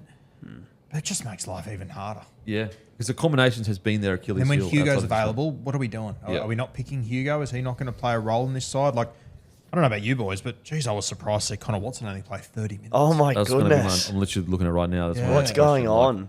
on? And that I just And it was the last 30 minutes. Like, yeah, especially like Connor Watson, who can do so many good roles for you, but what an attacking weapon to have off the bench when you're chasing points. They were down the whole game, didn't come on until 31 minutes to go. Yep. I just, you know, and then you got, you know, Lindsay Collins who played 61 minutes and he ran for 49 metres. Mate, What's going on? call me biased, but I thought Wong was great when he was on the field playing. I can't believe they took him off after I think it was 35 minutes, but they had, as you just said, Lindsay Collins out there for 60. 60 minutes. And like, I understand there's two sides to the game and Collins' defence is outstanding. We get all that. But surely you can do both. You know what I mean? Like, surely you can be a great defensive front rower and run for 80, 90, 100 metres. Especially when you're chasing points too. Yeah, I don't know. Yeah, like for Spencer Leniu to be out and then Collins play 60 minutes. And those other boys coming off the bench only played their 30-odd. Even Blake Steep, boys, I was very... Like, he started at lock. He only played 30 minutes. And he seems like a player that he needs more minutes to kind of like... He's not an impact player. Yep. So why... But even like that was the game day decision to start Spencer Leniu, who ended up doing like twinging a hammy or did whatever it was in the warm up and pulled out. Haven't we learnt that Spencer Leniu is an impact player off the bench for years? Yeah, Like, he's not a starter. Like, not saying he can't do it, but he's best utilised off the bench. Anyway, Yeah, I'm not sure about that. The Connor Watson one is just mind blowing, and the Lindsay Collins situation for me is like, and I actually said this in the preview, I think, or at least leading into this, is like, I just think he might be past his. What's weird though, he goes into fucking Origin and kills it. Yeah. But club wise, it's been a bit since we've seen the Collins that we know, you know what he can do. Yep. Definitely. So it's kind of like, I'm almost getting to the point where, and granted, maybe the reason why Robbo hasn't done this is because his defence is quite good. But I'm almost getting to the point where maybe Collins would be better as an impact player. You know, maybe you bring him on for 20 and you just go, mate, just go fucking as hard as you can. And you get it like, I don't know, just steep start in the front row and you can put Connor Watson at 13, or do you bring Warren to start? Like, you know what I mean? Like, I don't know who you'd put there. It's crazy that Collins played the first 48 minutes straight. Jeez. That's what I'm saying. Like, I don't. Yeah, I don't. And it's not like he was fucking braining it. When you took Steep off after 28, yeah, bizarre. Like, Steep has got such high regard from Robbo. He's starting in front of Connor Watson. And look, maybe it's a size thing or whatever, but he's still starting in front of Connor Watson. I think a lot of us had Connor Watson at 13 in our team before a ball was kicked, or at the very least, a couple months ago. Well, that was the other thing as well with the Roosters. Like, they only used 6 interchanges. They used their last interchange on Blake Steep. They used their 7th interchange on Blake Steep, who went on with 40 seconds to go. So they only used 6 interchanges as well. What? Yep. That's weird. And look, I think if you had said a few years ago, trust in Robbo. He knows what he's got his plan and it's all part of it, and that's probably true. But I'm getting further and further away from the point of going just trust in Robbo. He needs results this year, and surely, like, if you can have a decent run of injury, of course, we say to everything, but there's no reason why this team can't be playing grand final, and it's been a long time since they've done that. So, you can't say, he was good last year or the year before. It's like a prelim, whatever, in recent years. And like, I'm not saying he needs to come out and win round 1, but like to get beaten like this, like as I said, lose 24-20, lose 16-10, yeah, whatever. You know what I mean? Like, okay, fine, whatever, doesn't matter. But anyway. And then we get to this week and we're looking at Friday night, Roosters South. They're $1.80 favourites. Which I find that bizarre. Okay, we'll see. Okay, on to the Wars. Hammy, what do you think of the Wars, mate? Wires were very good.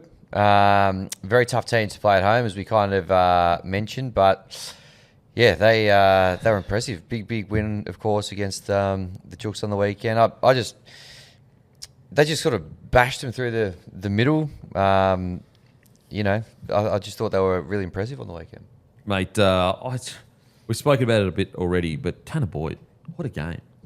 What a game. And what a show of faith from him. So there was a time where he probably could have signed for whether it was an expansion club or there was open 7 jerseys around the NRL.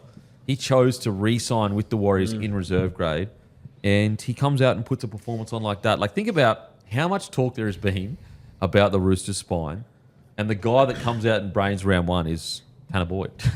Like, what a great story. What a great performance. I thought he was outstanding. So calm, so collected, and a real testament to, hey, sometimes we overcomplicate things and we just need conservative 7 to get you around the park. Yeah. You can have all the talent in the world, but sometimes the old school, kick the corners, get the job done. Yeah, I think we spoke about Tanner. Was that 2 or 3 weeks ago? Yeah, I was kind of like, I'm not convinced he's a week in, week out 7 in the NRL. And you know what? We all know that Tanner has these games. I think it is just the consistency that you want to see from him and whatnot. But geez, when the forward pack wins for him and he's just got a simple game plan, good as gold. And you know what?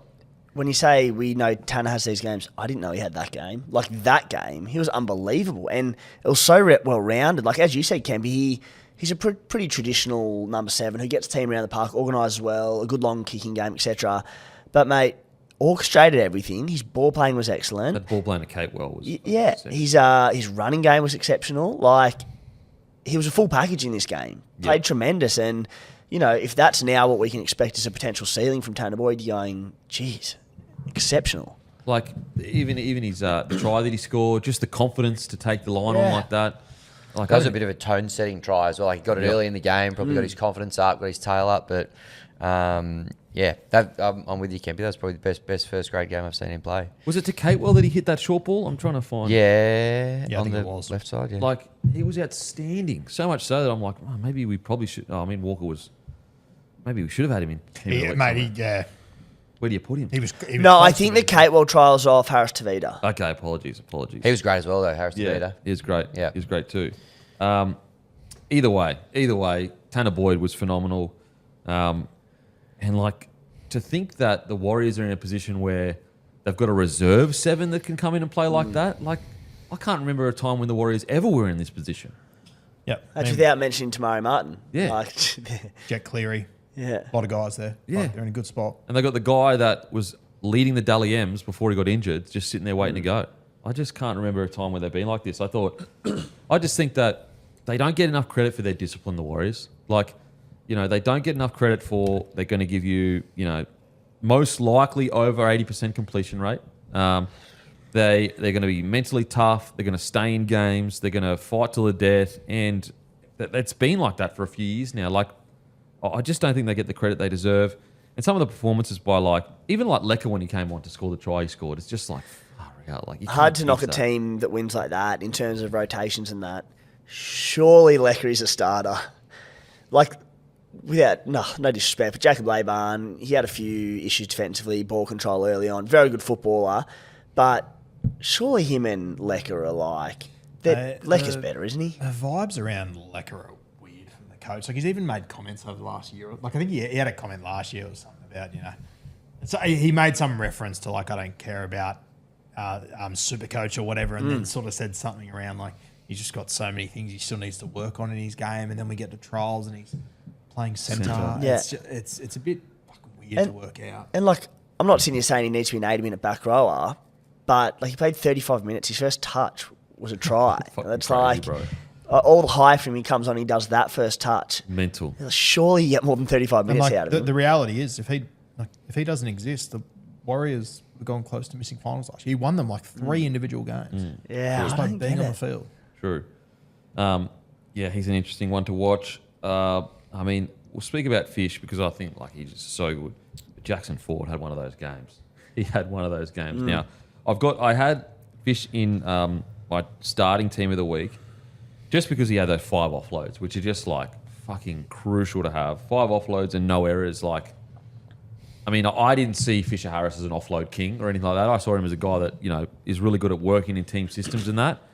Didn't he just, you know, knowing Barnett's out, knowing that they're missing a bit of go forward and a bit of pizzazz, obviously, that Barnett brings, I just saw those boys, like, going up against a Roosters side who their whole dynasty of the last 20 years is built around aggressive forwards that dominate the opposition. Fish and Ford just said, nah, not having it. He's done a few things this in 2026 Fish that we're not used to seeing. There was in the All-Star game playing as a ball-playing lock. There was the offloading on the weekend. But there was also a very key intercept that the Fish took. Yes. 7 minutes to go, 30 to 18 up. They were getting peppered, their line by Roosters, to the point you're sitting there going like, how do they hold them out? Roosters score here, 30-24, game on, 5-6 to go. Took the intercept. And it was all because his line speed was unbelievable. Just ended up in his lap and he went, thank you. Yep. Game over. Sounds bizarre, but that All-Star game, it almost felt like a breakout game for the new version. Yeah, the new version of the Fish. Like he's obviously achieved so much in his game. He's one of the premier props, but I feel like in the last 2 games I've watched him anyway, I am seeing a different version of him. Yeah, well, even Aaron Clark commented, it was like, he must, like, I don't know where he got all that ball playing from. He must have been watching Yowie at the Panthers. Like, what a performance by Fish. And just, like, puts another little, not as big notch as other stuff he's done, but just another little tick on his resume of like, oh, the Roosters are coming over here. Oh, they're known to be the most aggressive, dominant. Like, just another big dog forward pack that he's stood over. Like, Man. how many times does he have to do it? Like, truly, he is the definition. Like, you know, we've had greats like Ruben Wiki before him, but like, he truly is the definition of like that moldy warrior. Like, he just the definition of that. If he wasn't playing league 1,000 years ago, he'd be leading some tribe and stuff. Like, he just truly is that. He encompasses what it is to be what you imagine the best version of a moldy front row would be. Like, it's just so impressive, bro. I can't to do this year on year out. I just cannot express to you guys how hard that shit is. Like, it's every single week you basically have other super athletes across from you coming out saying we're going to dominate you, and every single week, most weeks, if not all, if he doesn't win the battle, he doesn't usually lose it by too much. Yep. Just amazing. Then to add the 5 offloads, Jackson Ford, how good was he? Yeah, he was great, and I think Ford is, without giving another compliment to Fish, I think he's having a fantastic influence on Jackson Ford. Yep. I think you've really seen growth in him. We've been saying it for years, even when he was at the Dragons. If you just get those 1 or 2 errors out of his game, he could be an unreal middle, and you finally touch wood. I don't want to fucking jinx it for the 8th time, but I think you are starting to see it from Ford. Mate, 22 runs, 218 metres, 112 post contact. 112 post contact from a guy that actually isn't that big as well. Like, we're not talking about Payne Haas, we're not talking about Adam Fanor, Blake, whatever. We're talking about a guy that started on the edge and has been moved into the middle. I'm starting to get scared what this forward pack looks like with Barnett back in it. Yeah. Does Barnett go out to the edge like he was at the back end of last year? Does Fish and... You know what I mean? Because right now they're kind of struggling a little bit with that other edge position. Yep. Would we see Barnett get on the edge like we did last time? I think you got Neocordo to come back into this side as well, who can play both. As a guy that comes off the bench, he's sensational to have. So it's shaping up to be one hell of a pack this year. The full strength Warriors pack is a fucking problem. Yep. Is an absolute fucking problem. Even like Stower Smith, I thought he was really good. He was great in the trials too. Yeah. He's had a good couple of weeks. Yeah. Love the bold head too. Bold head strapping tape. Tell me about it's hot, right? Get the tape on. But outside of that, I thought RTS, we spoke about it, but fine wine kind of stuff. Just like sticking to that level of footy. But I remember when he came back to league, I was like, he's probably got a year left in him. Mate, he's locked down that wing spot. He was outstanding. Talk about fine wine too. When it comes to Kurt Capewell, like he just, I don't know how he keeps doing it. Every 6 weeks I look at him and I go, he's slowed down. He's over the hill. And Slater goes, oh, fuck it, I'll pick him on the edge in Origin. And then he just, like that try that he scored, he came up with a couple of other key plays. He's been you look at the Broncos, they've just won a comp. I get it. I'm not having a crack at the Broncos. I was about to say, You go, fuck, how good would it be to have Kurt Capewell? Oh, mate. And we did raise that concern when it all happened. We said, have the Broncos gone a bit too early here and just assumed that Ricky and Piakora will be, and they miss him. But there was also part of me that I thought both could be true, that the Broncos let him go too early and have the Warriors got him a little bit too late in his career. Yeah. But I think the Warriors have done really well with him. He's been great there. Yeah. And look, maybe a salary cap just makes it so they couldn't keep him. I'm not sure. And it's a bit weird to say our team just won the competition. But depth in the edge back row is still a concern of the Broncos. Not that it mattered today in this game at all with the Warriors, but I think when they are, in tighter games and whatnot, I would probably rather see Sam Healy come on a little bit earlier. Yep. He came on with about 20 minutes to go. I think I'd probably have him a little bit on earlier in the second half, but sort of nitpicking there a little bit. Yeah. Done. Just to reiterate, the Tanner Stower Smith, I just wanted to say, mate, he is fucking... Was he you that said? You said? Yes. Yeah. Mate. He's the goods. To think that they got a guy coming off the bench, so he played 40 minutes, 134 metres, 56 post contact, 12 tackles. Defensively, probably needs a little bit of work. But to think that they've got that guy waiting in the wings and he probably, at full strength, probably won't be on the bench. Maybe. We'll see what happens. That's crazy. Yeah. That's crazy. The Wars, they're looking red hot. They've still got some key players to come back. Could you have asked for much more? Really? Kept the Roosters to 18 points? I didn't see any of it, but the only negative I could probably find from the weekend, how good their cup side was last year. Got a bit of a reality check on the weekend. 48 points to 14. Wow. By the Roosters. Who are the halves? Jet Cleary and Hanson, who did pretty well in the trials. Yeah. So, once again, didn't watch it. Can't really tell you too much about it. But I didn't expect that scoreline to pop up. Okay. Okay, Panthers defeat the Broncos 26-0. What a performance from the Panthers. And you know what's the scariest thing about all of this? Is that if you say the Panthers completed 71%, you'll probably say they lost that game. You'll probably sit there and go, oh, okay, that's how you beat the Panthers, is if they make a bunch of errors, because their whole game plan, so they completed at 73%. Their whole game plan is built around fatigue, ball in play, high completion, low errors. And they still towed the Broncos up. So what's scary about this is the Panthers still have probably multiple gears in them, and they did it in round one. Again, the good thing about a young side and these young key players is they're only going to be better by round 20. They're only all going to get better by round 20. Yeah, I think especially when it comes to the Panthers, I echo your thoughts. Like, everyone's giving them raps. They were so good. Like, they were good. They weren't weren't- out of this world. No. They were not. It's not finals Penrith Panthers. No. It was far from it, in my opinion. And they were still, just defensively, they were so good. Their scramble was fantastic, I thought. And we'll get to the Broncos in a moment. I have no idea what to read into that. They couldn't quite come out on Thursday night and win by 40, knowing the Broncos. But the Panthers ticking a lot of boxes early, missing a number of guys. Liam Martin to come back into that side. Obviously, Isaac Tunga, he sat on the 6-man bench, didn't get on the field. That is so interesting. The one guy that Ivan has stuck through. Yeah, but he's injured. Tunga's injured. Yeah, he was injured. Yeah. Oh, I was reading he was just dropped. No. Oh, well, my understanding is it was rumoured, or I was told earlier in the week that he was injured. He wasn't going to play. I found it interesting he went to the 6-man bench, but I reckon you might just see that a little bit in the game. Oh, realistically. okay. Well, my understanding is it's not a dropping. He carried an injury all week, and it was touch and go whether he was going to play. Oh, okay, fair enough. My bad. Apologies for that. I was like, fuck, I was mime. Anyway, okay, thanks for that. Put it this way. What do you reckon the Panthers are winning by if they've completed 90%? And you might go, oh, come on, you're being extreme here, Dan. 90%. No, that's what the Panthers fucking do. Yeah. So they probably win fucking 50-0 Yep. against the Premiers at Suncorp Stadium. Like, that's the scary thing about this performance. What do you think of this game, mate?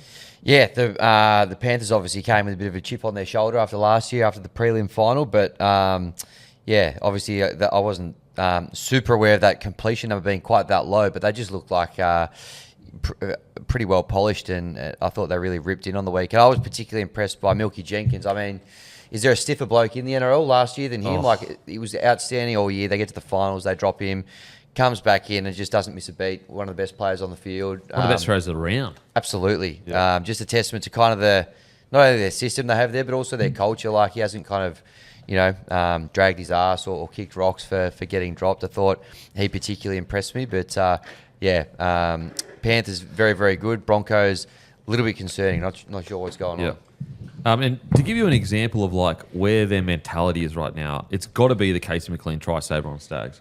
Game's over, done and dusted, and it shows you what a super athlete Casey McLean is. Because I'm telling you right now, there are not many people in the history of the game as a centre that are strong enough to hold up Tony Staggs like that. Casey McLean, game done, dusted. Tony Staggs looked like he's going to stroll over essentially. Somehow, some way holds Tony Staggs up, and that's the scariest part of this whole win. 26-0 up, or whatever it was at the time, 26-0 or 20-0 or whatever, and you are still so committed that you're not going to allow Tony Staggs, one of the most powerful athletes in the game, to score. So he's our NordVPN Defence Player of the Week, guys, and it's back to Defence Play for 2026.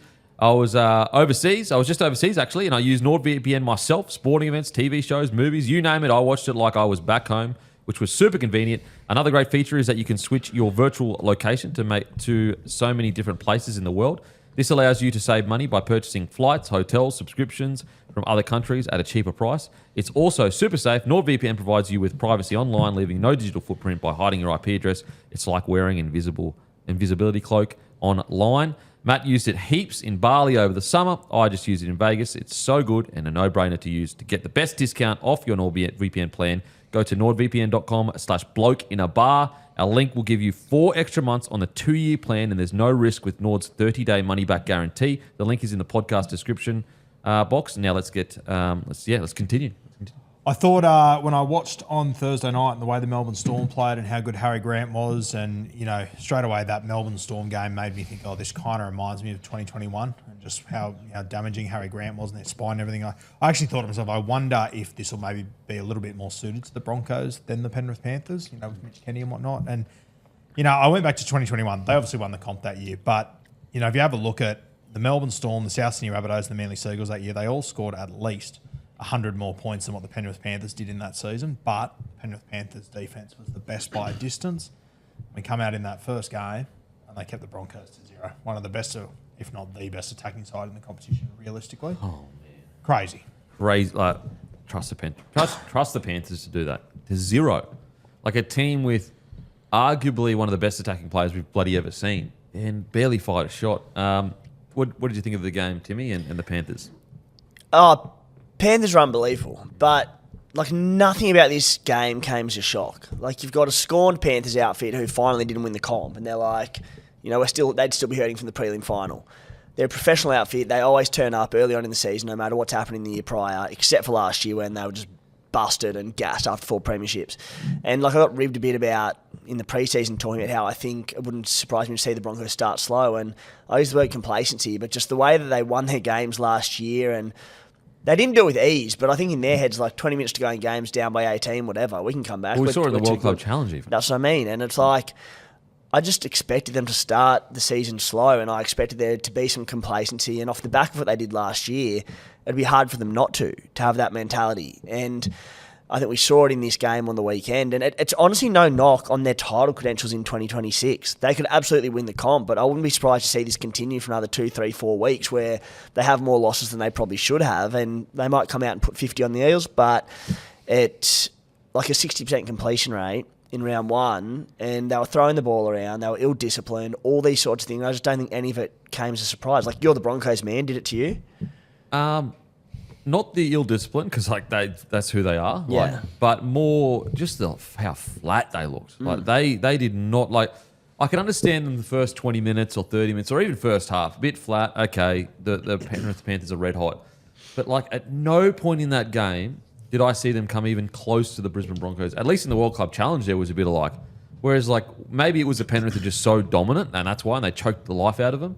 But I just saw no energy, like compared to what we have seen. Mate, they could start the season 0-5, and my opinion on them as title aspirants wouldn't change that much. Obviously, there's going to be a little bit there, but I'd be sitting there going, it's the Broncos, they've got the talent, this is the wake-up call they needed, they will click into gear, and when they do, this same team that won a premiership last year can beat any team in the comp.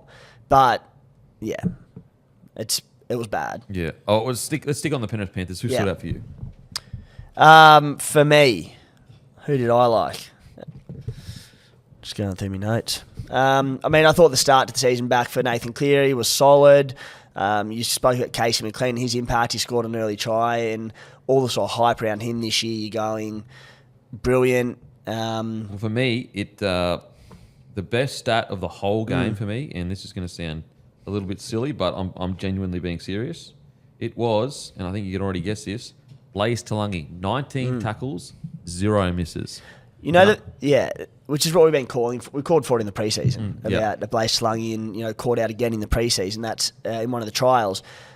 The thing about this Penrith performance, 26-0, and you go, you threw me on the spot there. Who have I got? Everyone was just professional. They did their job. Like, no one really stood out. Tommy Jenkins was excellent, as he always is when he gets called up, never misses a beat. But every player in this team just played their role. Yeah. But I do like, and look, it's one game, and we've had games like this before with Blaze or whatever, but you can't ask much more of the kid. Comes out, all the pressure in the world, all the talk around, he's the rookie in a key position and his defence needs to improve. 19-0, 0 misses. Yeah. Like, what more could you ask of the young fella? Like, that's a great showing for a guy like Blaze. Yeah. Roo, who stood up for you, man? Dylan Edwards. I thought he was outstanding. Oh, bro, we're doing the stream, and someone messaged in and they were like, hey, mate, what do you reckon about Dylan Edwards? Like, form for the last 6 to 8 months haven't been great. Like, is he past it or whatever? And so I go into this diatribe like, mate, I actually think it's probably been a bit longer that he's been, his form's been down. I think he's a bit banged up. And just as I'm saying that, he fucking scores. Yeah, he is. Yeah, I thought he was great the other night. You know what? I agree with you. I think his form was a little bit down last year, but you have a look at what that dude has put his body through over the last 5 years, the amount of injuries he's played through. I think it's... Broken foot in the grand final. Mate, from what I've gathered, he's played injured in like 3 of those grand finals. Like, he is tough as nails, Dylan Edwards. And then, as I said, I watched Melbourne. I thought, okay, are we going back to 2021? Is it going to be the excitement machines that light it up? Is Edwards and Mitch Kennedy going to be an issue? And Edwards came out absolutely brained it. He just looks fresh. Yeah. I think that, it's probably what makes Teddy so great is he's the fact that he still is playing at the level he is with how much he bangs you, because there's a certain style of fullback that you feel almost has a bit of a shelf life because they're so physical. And so I just reckon Edwards, he's been up for so long, he's played so much first grade, and honestly, if I'm being fair, like, maybe the best thing for Teddy over the last few years has been that he hasn't been playing as much Origin.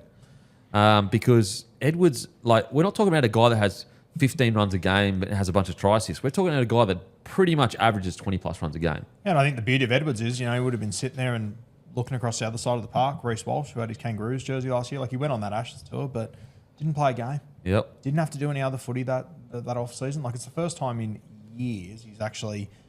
I don't think he had to have a surgery or anything in the off season as well, Dylan Edwards. my knowledge. Like it's the first time that's happened in a few years for him. Think about how fresh he'll be feeling mentally as well. Like Yep. So yeah, mate, I'm with you. I thought he was outstanding. It was that interesting. We've seen teams have success in the past with the early shifts against the Broncos. Panthers were doing this from the first minute of the game. On those kick returns, they were just countering and slinging it, and to effect as well. Well, I remember a few years ago, the Bulldogs. Remember when they came up to Brisbane and they did exact same thing and fucking Obliterated tore us apart. And it's just one of those things that, if you can move the big boys around, if you can move Payne Haas around, you're going to have less impact from the guys in the middle like that. Felt like as well that defense that became their trademark on those first 3 tackles was really back. Yep. Kick early, and then just those first 3 tackles, their line speed was intense for the whole game once again. As well as the amount of kicks that they contested as well, I think that rattled the Broncos' back three. Because like our back three, all three actually, you could argue, although solid under the high ball, not noted under the high ball. They're not like guys that you go, fuck, I'll back them in to catch every single high ball. And we saw quite a few errors there.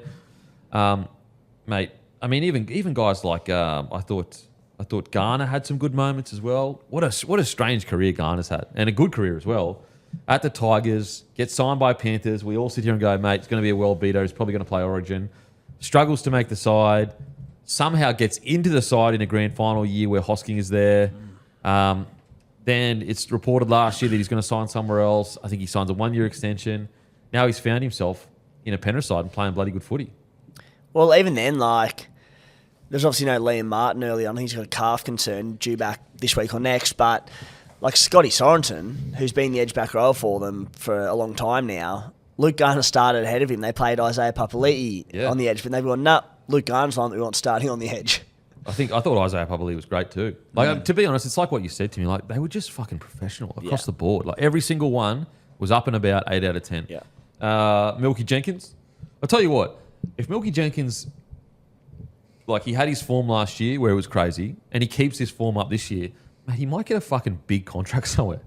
He might go from a guy that was done to, if he keeps playing this well, I reckon you get him. I reckon he could get, if he keeps playing this well, a good 500k. There are a lot of these players who are fringies who come in and do a job and they're sort of in and out, and that's fine.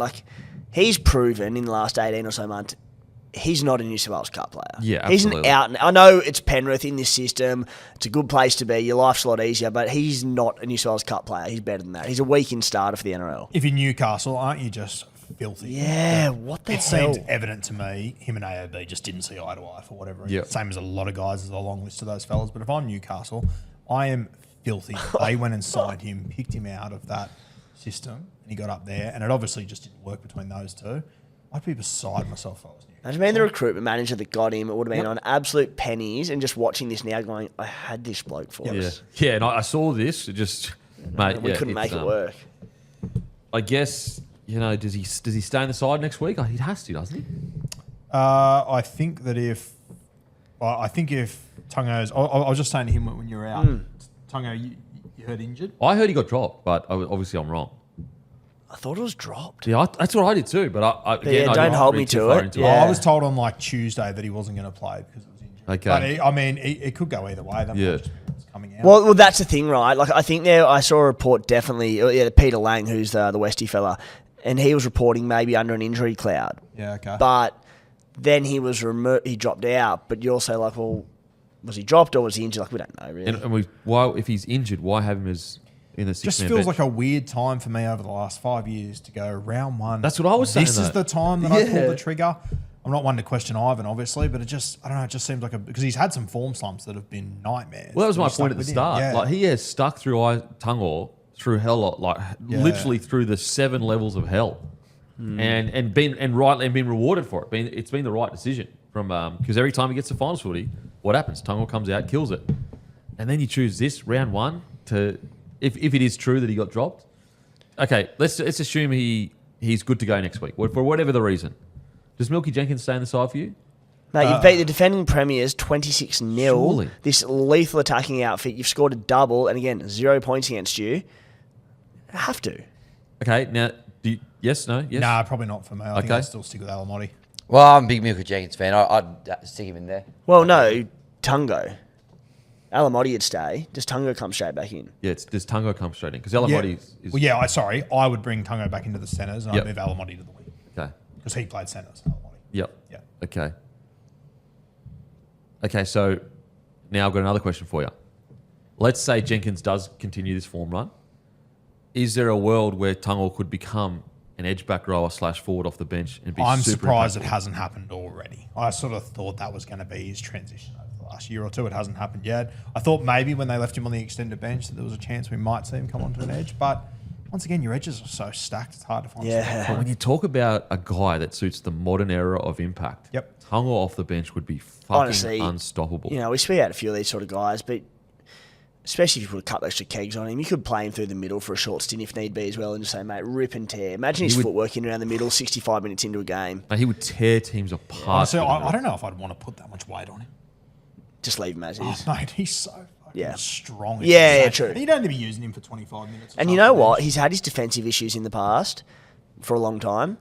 They've never really been contact, I don't believe. Just Like, reads. it's more reads. Never if he's in the read. middle, No, it's never contact, If he's in yeah. the middle, he'd just rip and tear. And you just go, mate, 20 minutes, just fuck. Don't even worry about shot and lokes. Like, if you just get up with your line, you're very rarely missing tackles in the middle. As long sure. as you stay switched on, get up with the boys. It's when you start trying to shoot out the line and make and read yourself that you have. And that Penrith system in the middle is so fucking good. You've got Isaiah Yeo next year, Lindsay Smith, like they'll sort you. I don't know. I just wonder by the end of the year if we could be looking at Jenkins locked into a spot with either Alamotti or Jenkins. Or What I love for the Panthers is that, you know, Tommy Jenkins has come in again and killed it. He always does. It's just like, all right, Isaac maybe does return through Cup. Ball's in your court, mate. Yeah. Win your spot back. Like, this is, you know, it's Tommy's spot now, at least for the short term. Yeah. So it's exactly what they want. Yeah, absolutely. Competitiveness Absolutely. in the outside backs, yeah. I thought just when we're talking about the bench, I thought the role that Jack Cogger played, I thought it looked good. Trust Penrith. Like, he goes up to the Knights, and look, it's clearly not his fault at the Knights. Yep. Or maybe it's half his fault. I don't know. But, like, look, let's just say there were a lot of players that weren't playing well at the Knights. I do think it's fucking hilarious that, like, even though the Knights went really well, like, they if Cogger was there, you'd lock him into the 7 jersey. But I digress. Yeah, I think that he's come back, and I think he'll play a vital role there. I think Yep. that he'll be so crucial for him. And also, like, when Ivan, if Nathan gets injured or Blaze get injured, also it just gives him a bit of a safety net with Blaze as well. Like, if the pressure is ramping up and the form is slumping a little bit with Blaze, like, he's a 10-year player. You don't need him to be the guy right now.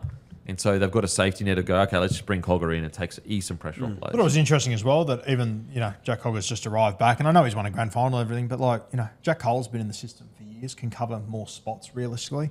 Still just stuck with Jack Cogger. Yeah. Yeah. I mean, yeah, seems to be working. Okay, on to the Brisbane Broncos. We spoke a little bit about them, but as I said, I just thought they looked so flat. They looked relatively disinterested, and I say relatively, like, obviously they still, you know, had a go to a degree. The hard thing is like,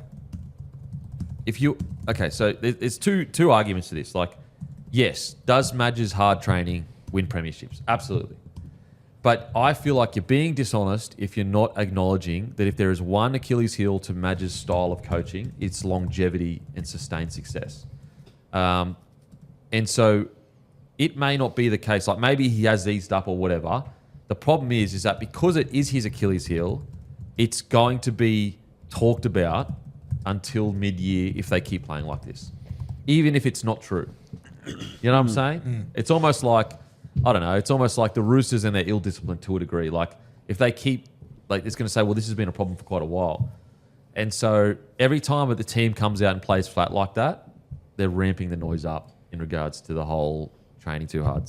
So it'd be a stuff. wild ride if you went back 5 years ago and you were just every 6 months dropped an article about Madge to read for the next 5 years. The roller coaster of trains too hard, perfect for rep football, Yeah. wins a comp, perfect. Now we're back at round one and we're having the same conversations. Yeah. It's insane. Yeah. And I know people will try to shut that conversation down immediately with, oh, he won a comp, you know, harden up or whatever. But it's like every coach has a certain Achilles heel. It's like every coach has a certain thing that may be something they need to improve on. My question is, And I'm not saying that that's the case. I'm not saying right now that that's why they looked flat. I'm just saying that's going to be the conversation until it's disproven. yeah.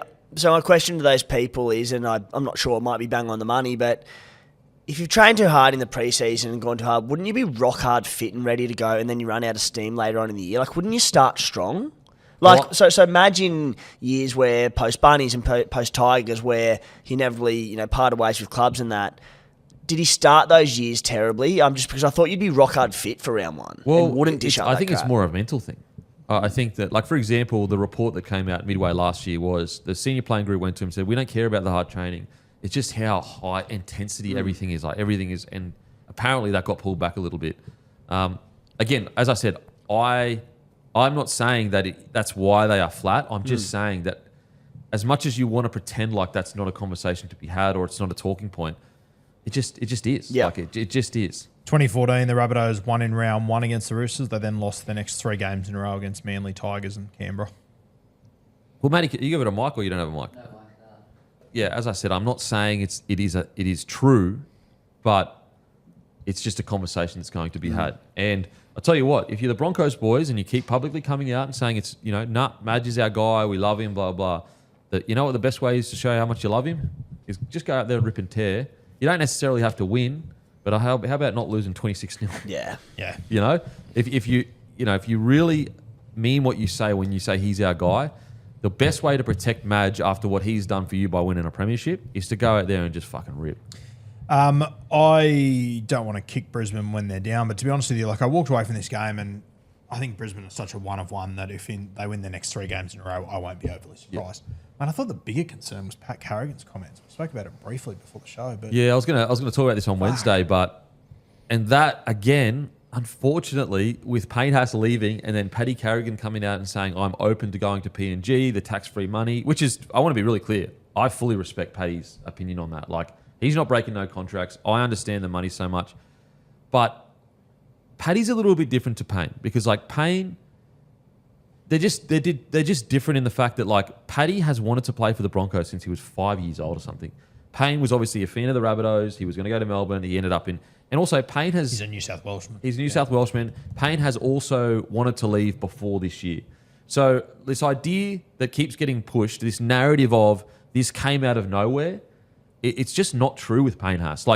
I think what came out of nowhere was that he went to the Rabbitohs, not that he's leaving. He's literally asked to leave while Kevin was a coach. Yeah. So that it hasn't come out of nowhere.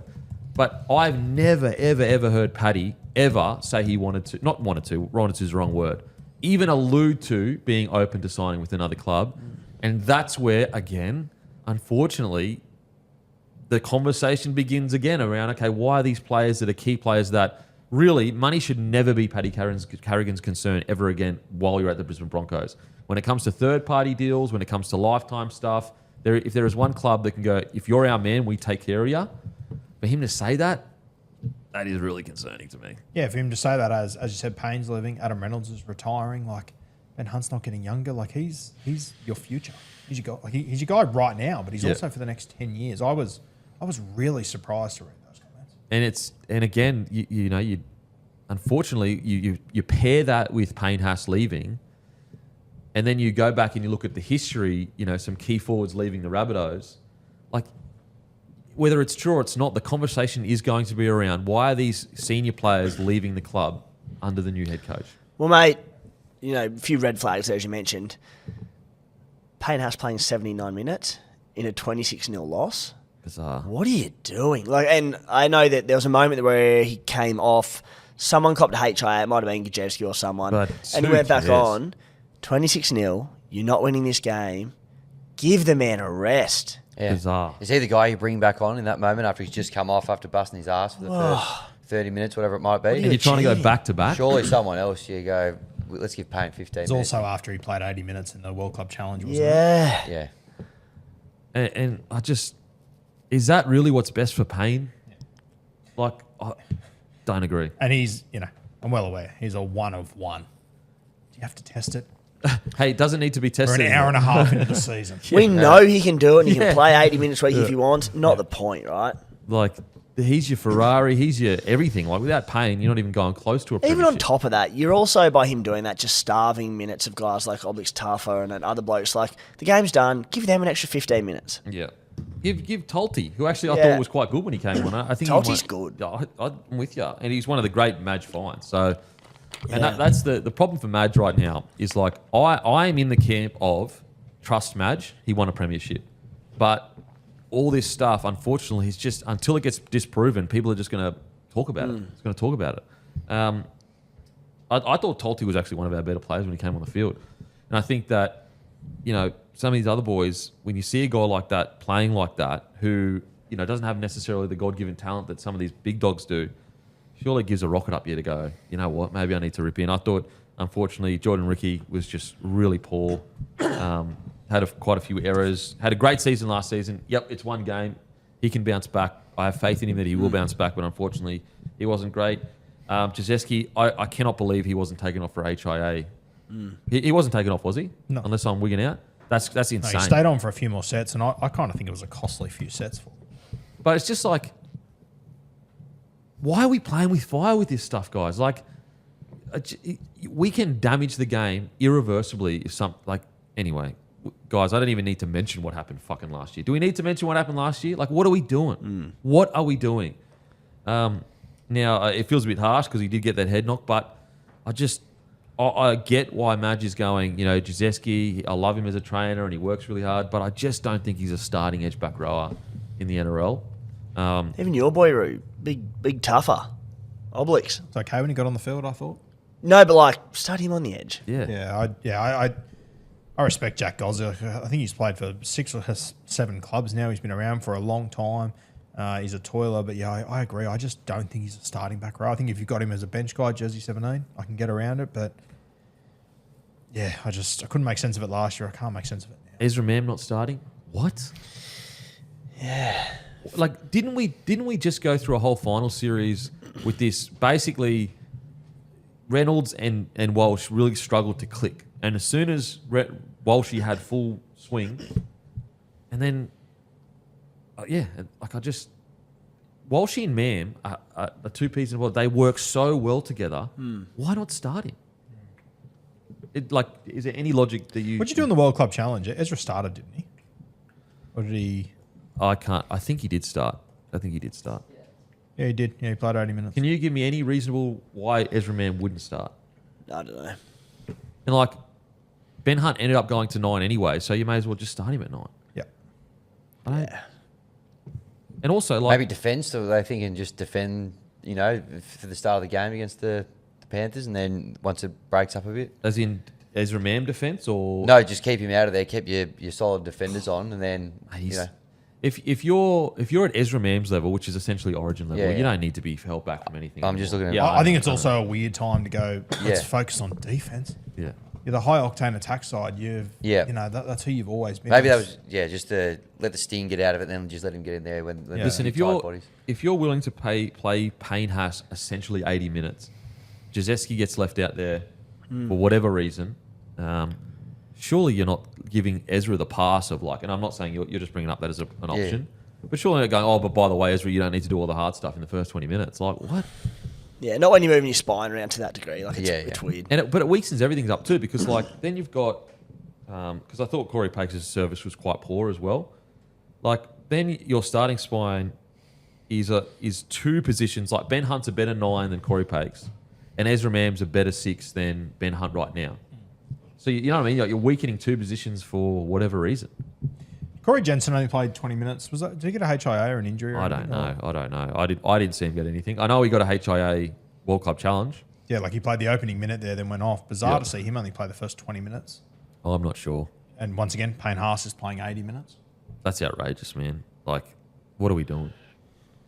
Like, why? Like, what logical reason could that be? Other than I'm just going to prove a point about how it doesn't matter who you are, you're going to... There's no other front rower plays 80 minutes. That's the ironic thing is like, Payne is really the only one. I know there are some that can, but like Payne is the only one that regularly could play 80 minutes. So it's like, you're even using... Like, the fact that he's such a superstar should work in his favour. You're almost using it against him by saying you are the only one that can do this. So I'm going to make you do it. When it really should be like I'm going to wrap you in cotton wool until I need you to do that. Yeah, and it's the timing of it. He's got. If you're going to win a comp this year, he's got 26 games and 3 Origins to go. He's 2 games in. He's played 80 minutes in both of them, and one of them he had to go over to England for. It's crazy. And then he's not that the Broncos probably give a fuck, but then he's going to play 80 minutes for Samoa or whoever in the World Cup. Like it's crazy. Weird. And just quickly before we move on, Walshy. I think with Walshy, look, obviously he has to be responsible for his performance. So I'm not going to take any accountability from him. But like, I think the team is guilty of it too, where they've just almost created this environment where give the ball to Walshy. And I get that. That's a sentiment that I kind of agree with because he's so good. But then I think sometimes when you are that player like Walshy, he almost feels like, man, I need to put on a try every single time I touch the ball. And I just think if I'm Madge or whatever, I'll be saying to Walshy, don't worry about what the expectations are. Don't worry about, all these headlines about greatest ever and the best attacking player we've ever seen. Like that's the outside noise of the game, and it's all good. It's all good. That's a part of the game. It builds it up. It's everything. But internally, all I want you to do is walk off the field. If you've got 0 try assists, but you've played out at 8 out of 10 as to what we need, that's what you need to be happy with. Whereas I feel like, and this is where I'm still going to Walshy still has to be responsible for his performance, but I give him a little bit of grace because it's almost being thrust upon him. Like, we need you to do everything. And so he's in this weird spot of like, okay, if I don't have a try assist every game, do we even go close to winning? But if I go conservative, which makes it safer for me to be able to walk off the field and say, I got an 8 out of 10, therefore I'm all good. Is that almost the selfish way to play? So I think I'm hoping the direction from Madgy is very clear of like, listen, don't worry about all the try assists, the tries, the line breaks, everything. Just get out there, run the ball early, build into it in the game, and all that crazy stuff, those inches that you work with. Because Walsh is so great. He works in millimetres. But you only find those millimetres after 20 games of NRL. They don't exist in round 1 because you don't have the game time under your belt to have those millimetres. And so I'd just be saying, Walshy, forget the try assists, forget all that stuff. That will just come naturally when you see it. Just give me good, solid performances, 8 out of 10 every single week. Solid defence, a fair bit of running, like your running game with your kick returns and some stuff around the ruck. Everything else will come to you eventually. He wrote it all about and I'm actually trying to get the stats up, but I can't say them at the moment. Like Adam Reynolds, the impact he has on Reece Walsh, is that becoming a concern? It's like, and once again, I'm talking off the dome, so if anyone else can find it, but like he came back for the Panthers game last year, the prelim final. He didn't score many points. Reece Walsh was unbelievable outside of that. He obviously went down in the grand final. Reece Walsh had the game of his life there. It's a weird balance trying to find how these two fit together. You know what I reckon, and I've been looking at this closely because it's so strange. Like there's, Reno, we're a better team with Reno in it, but with him and Walshy just not clicking fully. I reckon it's because like Reno plays actually quite slow to the line. Like he's not a fast player, and I wonder whether their tempos are just so different that they struggle to click with their timing. Because that's the only thing I can think of. Whereas Benny Hunt, he's probably a bit more six-ish in the way he plays. And so I wonder whether Walsh and Reynolds struggle with their... Because like even you go back to the Rabbitohs, like Latrell is a bigger, slower. I say slower as, in quotations, he's still quick. Cody Walker, he's quick, but how often do we see him almost walking into the line? He plays slow. Yeah, he plays slow. And I just wonder, Reynolds... There's no right or wrong way to play. Like, obviously, the Rabbitohs make it work. Obviously, Reynolds made it work for a very long time. I just wonder whether Reynolds' slow play doesn't click with Walshy's high-octane fucking balls-to-the-wall speed, maybe? Because that's the only thing that I can think there. of. There's something that's not quite clicking between the two. Whereas him and Ben Hunt seem to work fine. Very strange. It'll be very interesting once, and we're talking a long time down the line here, but once Jonah Pizzette lines up there, probably going to be a slightly better fit, you would hope. Yes, and that's why I'm so shocked at Mam not starting, because Mam brings speed for Walsh. They work so well together. I don't get that decision to drop Mam to the bench, because that's what it is dropping. It doesn't make any sense. It doesn't make any sense. But how did it work with Ezra at the end of last year? He returned in the final city and he came off the bench. Was he off the bench in the grand final? Yeah. Yes, he was. And when he came on, he fucking killed it. But I think there were a couple games where, did he start with Or was he injured with a hammy? And Ben Hunt, who was at 6 though? Was it Billy Walters before he did ACL? Yeah, could you Yeah, check? Walters was playing some 6. Walters played a bit of 6, but it'd be good to know. But we know everything. Anyway, on to the next game. Okay, Sharkies defeat the Tides, and this is all brought to you by Lontel, guys. Lontel.net.au/bloke, the best internet in all the land. You can sign up for free, no contracts, no credit cards, 7-day trial, $25 credit, and also you have a chance to win $1,000. And it's also brought to you by Ashley Mazda. If you need a car, give Lukey a message, LDC_01. Any car, even if it's not with Ashley Mazda, he's the best in the business, guys. Give him a follow. He will direct you to what you need. Give him a message. Okay, Sharkies defeat the Titans 50-10. And as I said earlier, well, actually, I said it off air, but the Titans, they are the most toxic relationship I've ever been in my life. They're so hot, and they keep bringing me back. They're playing that Kalani Folded song. At round 1, they play Kalani Folded on me, and I get to the door, and as I'm walking up to the door, I say, it's it, I'm done, I'm not going back. They treat me so poorly. Yes, the sex is good, it's great, but they just treat me so poorly. I'm going to respect myself. And then Kalani starts playing, and I disrespect myself. If I ever get high on the Titans again in round 1, I'm disrespecting myself because I'm not going to go back again for this toxic love because that was disgraceful stuff. You'll be back. They get me every time, man. You'll be back. They get me every time. You want to go back. I like it a little bit. I'm not going to lie. I like the drama. I do. But fuck, not this time. That was terrible. That was respectfully, individually, obviously there's first graders in there. But as a team, that was a Queensland Cup side. It was poor, wasn't it? Like even Tino, I thought was pretty average, realistically. You mentioned it with Corey Pace, you mentioned it with the Parramatta hookers as well. I just thought Sam Verrills, his service was dreadful. Oh, mate, what I can't believe how many hookers, their service was so poor in round 1. I know we spoke about it, 2 weeks ago or whatever, but mate, I reckon Summerton's a very good sniff to be their hookers. Well, we spoke about the fact that it seemed like there was pressure building. Well, Verrills is injured. He's injured, is he? Yeah. Oh.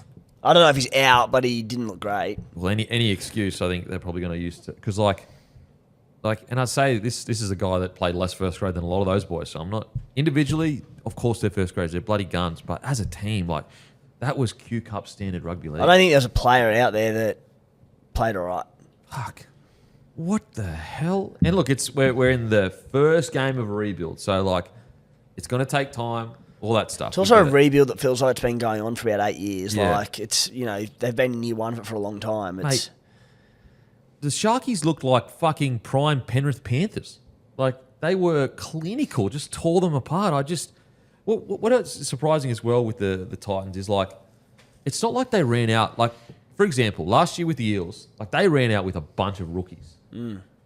Okay, yes, there are some rookies in this Titans side, but not that many. Fuck. We're not talking about we're talking about guys that would go to other clubs on big contracts. Yeah. Yep. What the? I rap him galore every day of the week, can't I, Kenny? But geez, boys, I thought his positional play was all over the place the other day. He got caught out on a number of occasions. I think it was the Britt Nicola try. I don't know why he was up on the 40-metre line making a tackle on third. He did it a few times throughout the game, and you just saw Trindle and Hines look at each other and go, beautiful, we got him. I couldn't make any sense of that. I just thought his positional play was all over the place. Well, even, and I agree with you, but even his ball running doesn't look as sharp as it was. He ran for 100 metres. Yep. Yeah. 17 runs. 17, yeah. So it's not like he had 10 runs. Well, the entire game, because they were so bad and the Sharks just demolished them and never gave them an inch. But still, there was no momentum, no opportunity to get into the game. 47% of possession. So it's not like it was 60-40 or something like that. Yeah. Look, if it was a normal fullback, I'd be like, yeah, the position. But this is what Kinney does. That's his strength. He's against the run of play, I can break tackles. The thing that surprises me the most is gun players played that poorly. Usually with the Titans, you go, okay, it's the players around the guns that kind of hurt them a little bit. But, man, across the board. I'm not stunned because of the scoreline, but the second highest running metres player was Mo Fotuaika with 103. So there was no one who ran for more than 103 metres outside of Fiamani, the debutant on the wing. Everyone else ran for sub 103 metres. Except for the winger, the big winger. He ran for 150. Fiamani. Who, ironically, great with ball in hand, really strong ball runner, but just he's got so many errors in his game. Yep. Also, I mean, not making excuses for him, but seriously, trying to defend on the end of that back line with what's being thrown, you're like, good luck. And he's also a debutant, so he's the last guy seriously. who's going to be blaming it. Man, I was shocked. I sort of went into this game with the Titans. Jaden Campbell's out, and that's a huge loss for them. But I thought, okay, Eels is there. Might actually just help them be a little bit more consistent. Especially round one, like Round one, just yeah. a Look, traditional I didn't think seven. it was a dreadful result as a whole. Getting a genuine Yeah. halfback into this side. We've said it for ages. They look better with Foz there last year. Ilias can play. He's not, a world beater or anything, but they were just awful.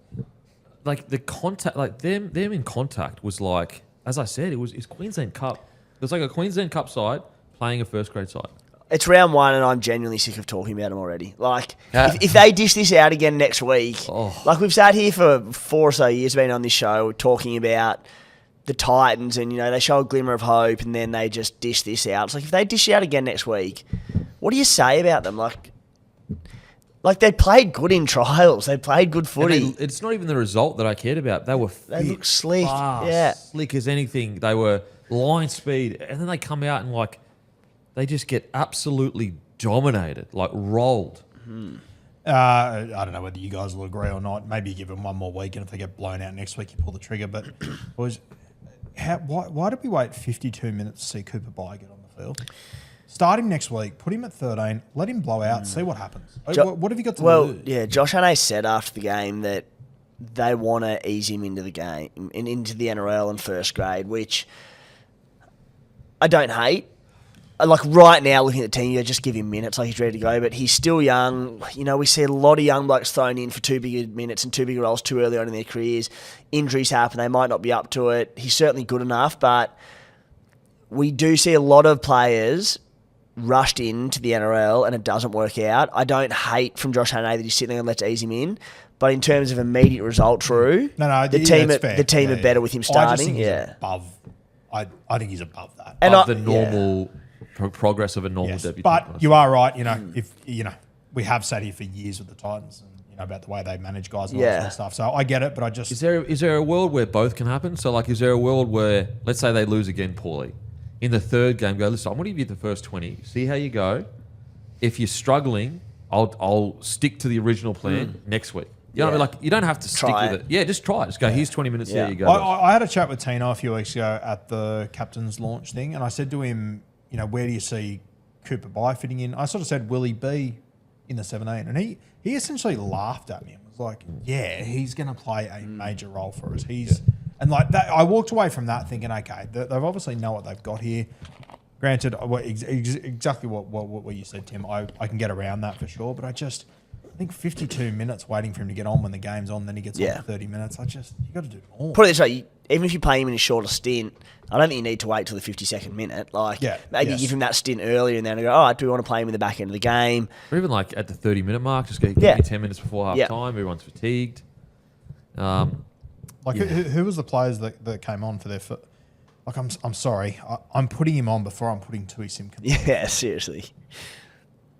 Yeah, I can't believe it. I just genuinely shocked. I didn't expect them to win because obviously I picked the Sharks. But I thought at least we'd see a style of rugby league, an identity, a fit team that was, a lot of line speed. Just didn't see any of that. Yeah, what I'll also say about that, and again, perhaps in some ways a credit to Josh Hannay and just being very patient with Cooper, not rushing in. When you're 5 tries down after 29 minutes, is he going, we don't need... we do need him out here, but he doesn't need to be out there right now. Yeah. I will say with that, though, is then you go into game's lost. Let's give him minutes. He needs minutes in the NRL. And also tell him before it, mate, don't worry about how you play. Just go out there and get some minutes under your belt kind of thing. And, being super glass half full, but Parramatta, same time last year, Melbourne round 1, new coach comes in, makes some decisions, hopefully short-term pain for long-term gain. That's best case, but it was grim. Yeah, it's a tough one. Definitely a tough loss. As with all these games, it's round 1. It's such a long year. Yeah. By the end of the year, things can change a lot. But we have to judge it by the information we have. And right now, the information is not looking good. We've already mentioned with a few teams and a few of these blowout scorelines, It's 1 week, whatever, put it behind you. I think the problem with the Titans is there's been a long history of this. It's not like a one-off, but if they come out next week and they play good and win or lose in a tight one, you go, all right, like it was a 1 week bad performance, but so we'll reassess next week, but geez, they need to show something. But there's also there's the long history of this, but then there's also the short history of they look like they showed some ticker in the trials. Yeah. I think just makes this an even harder fall for me. Yeah, look, we could go through individually, but I don't think there's much point in that, to be honest. Mate, Like, it's not worth it. Like it's we'd just be sitting here ripping on blokes. yeah. You know, individually, really. Hammy's like, let's go. Well, who would you like to rip on? No, I don't want to report anyone. I don't want to report anyone. But let's just say there wasn't a good player on the field for the Titans, Yeah. in my opinion. How far away is JC? What is that, like a 3 or 4 weeker? Yeah, Hoping? something like that. Yeah. Yeah. Okay. Damn. Mate, I actually thought if I had to pick out one of them that I thought had a red hot crack was the back rower. Rama Howe. Ho, I was Howe. told it's pronounced on the weekend. Oh, okay. Howe. No, I'll I was back you, told mate. Ho, but I'm not entirely sure. I'm guessing. Have you ever seen a bloke get closer to scoring 4 tries and score none? As a super coach owner who played him, yes. I mean, no. Yeah. It is what it is, I guess. My one positive, and I literally mean the one positive, the try they scored was unreal. Firemarni on debut. The hands for that and the Kinney tip on and that. It was Eels playing deep in the line. That was slick as. Yeah. But that was about it. Okay, on to the Sharkies. Wow.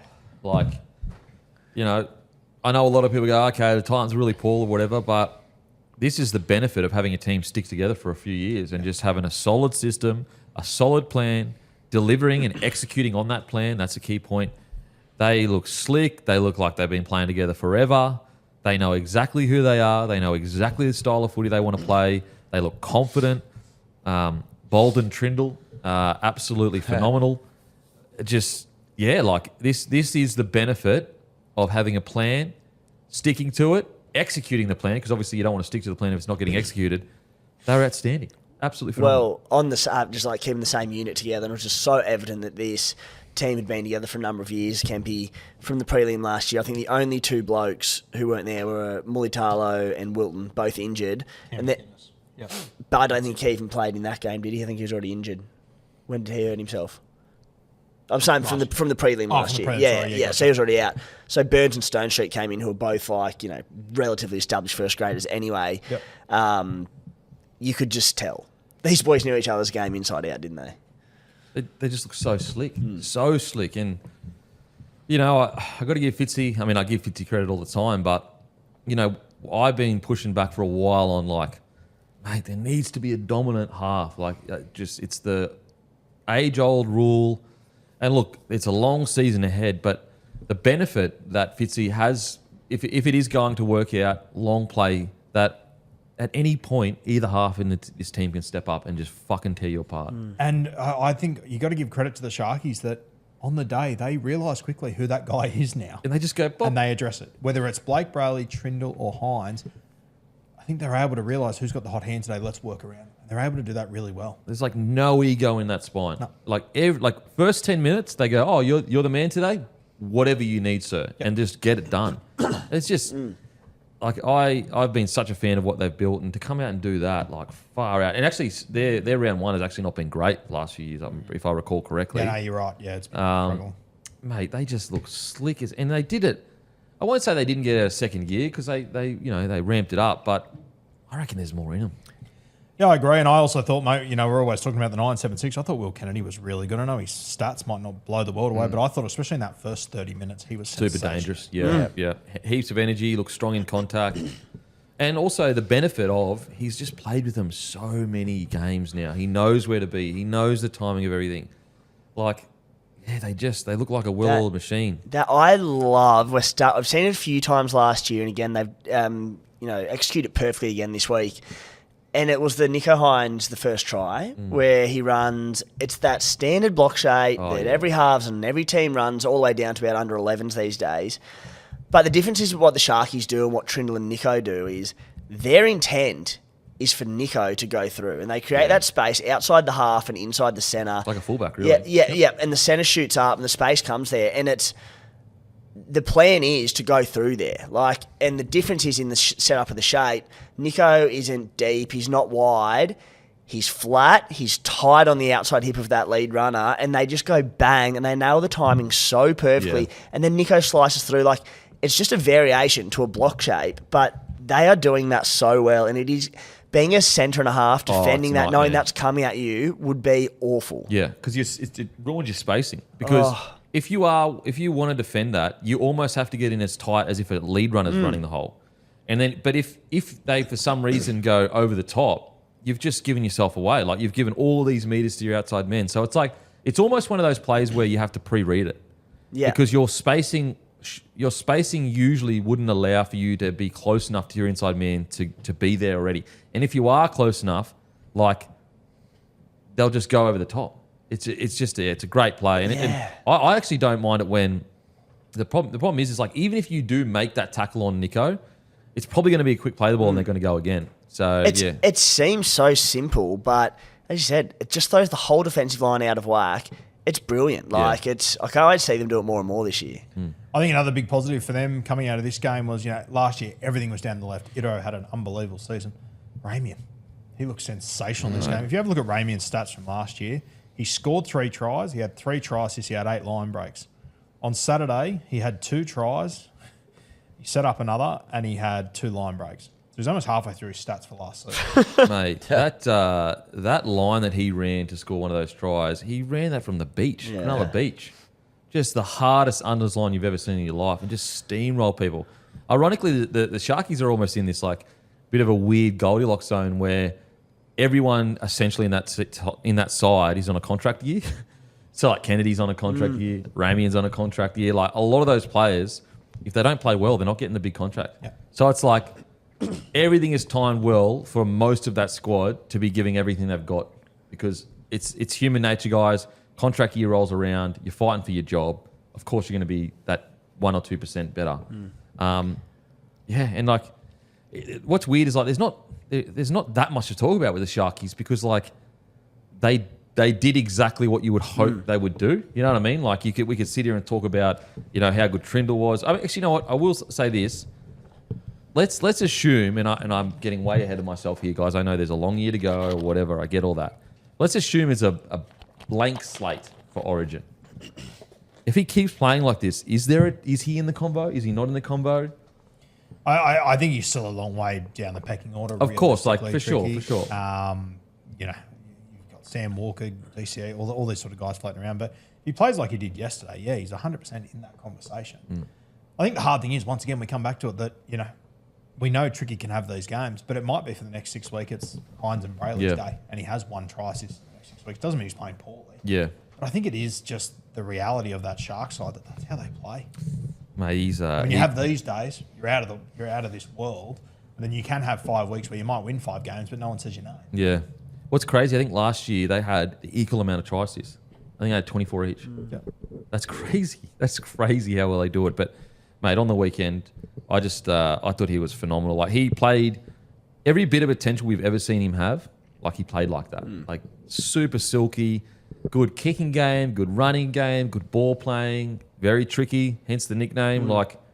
Mate, he was outstanding, absolutely outstanding. 2 tries, 4 try assists, 2 line breaks, 2 line break assists, and he kicked as well for most of the game. 4 try assists and 2 tries? That's crazy. Yeah. That's actually insane. 40-20. Yeah, 40-20 off.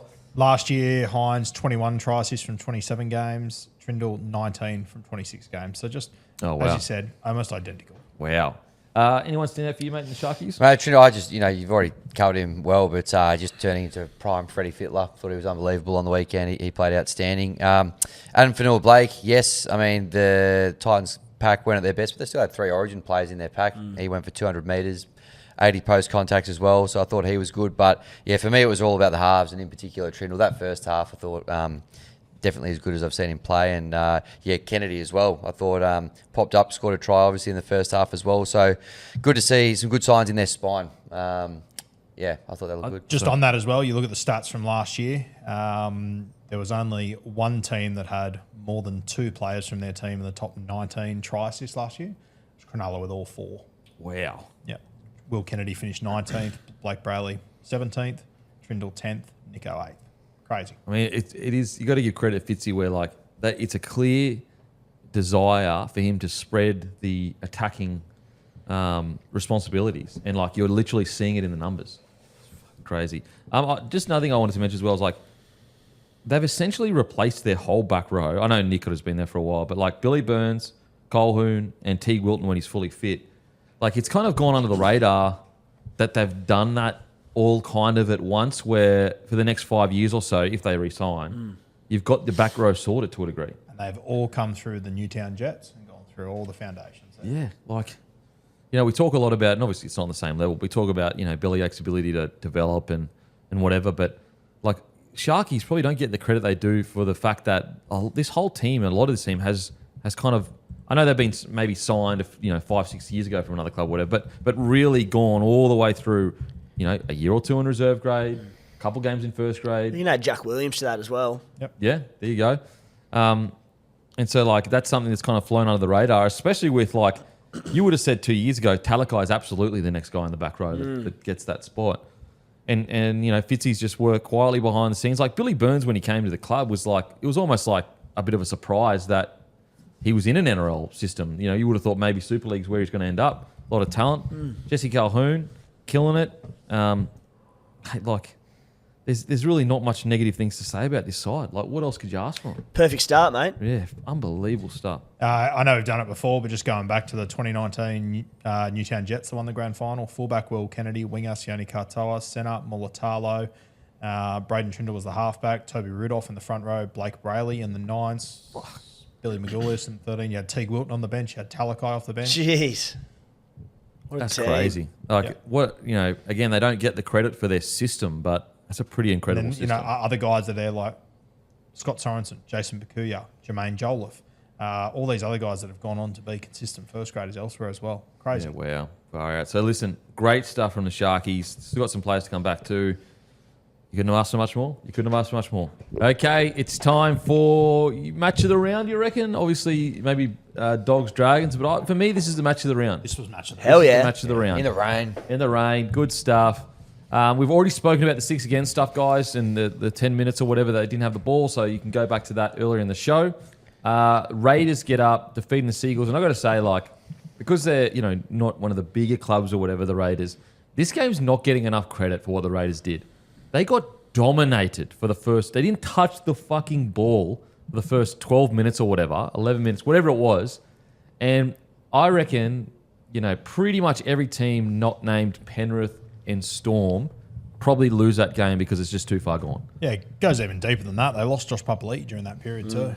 And they somehow, I personally was watching going, okay, game's dead. Like, even to the point where I was like, okay, I can put my son to bed now because the game's probably not going to, it's just going to be dead. Like, so I can go back, I can watch the KO mini if I have to.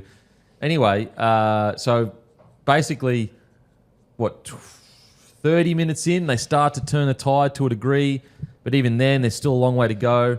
They hang in there. Granted, it got close in the end. It did get close in the end, but I'm with you, Timmy. Like, I know that the Seagulls did, they did score those late points or whatever, but I actually thought that Raiders were playing some really smart footy to close the game out. I had some people say that they should have risked more to score more tries to fully end it, but I thought they were playing relatively smart footy. It was just, this is what Manly do. They can attack from anywhere. They can get the job done from anywhere. When they're chasing points, the Seagulls are one of the more dangerous teams in the competition. I thought this was an incredibly gutsy victory from the Raiders.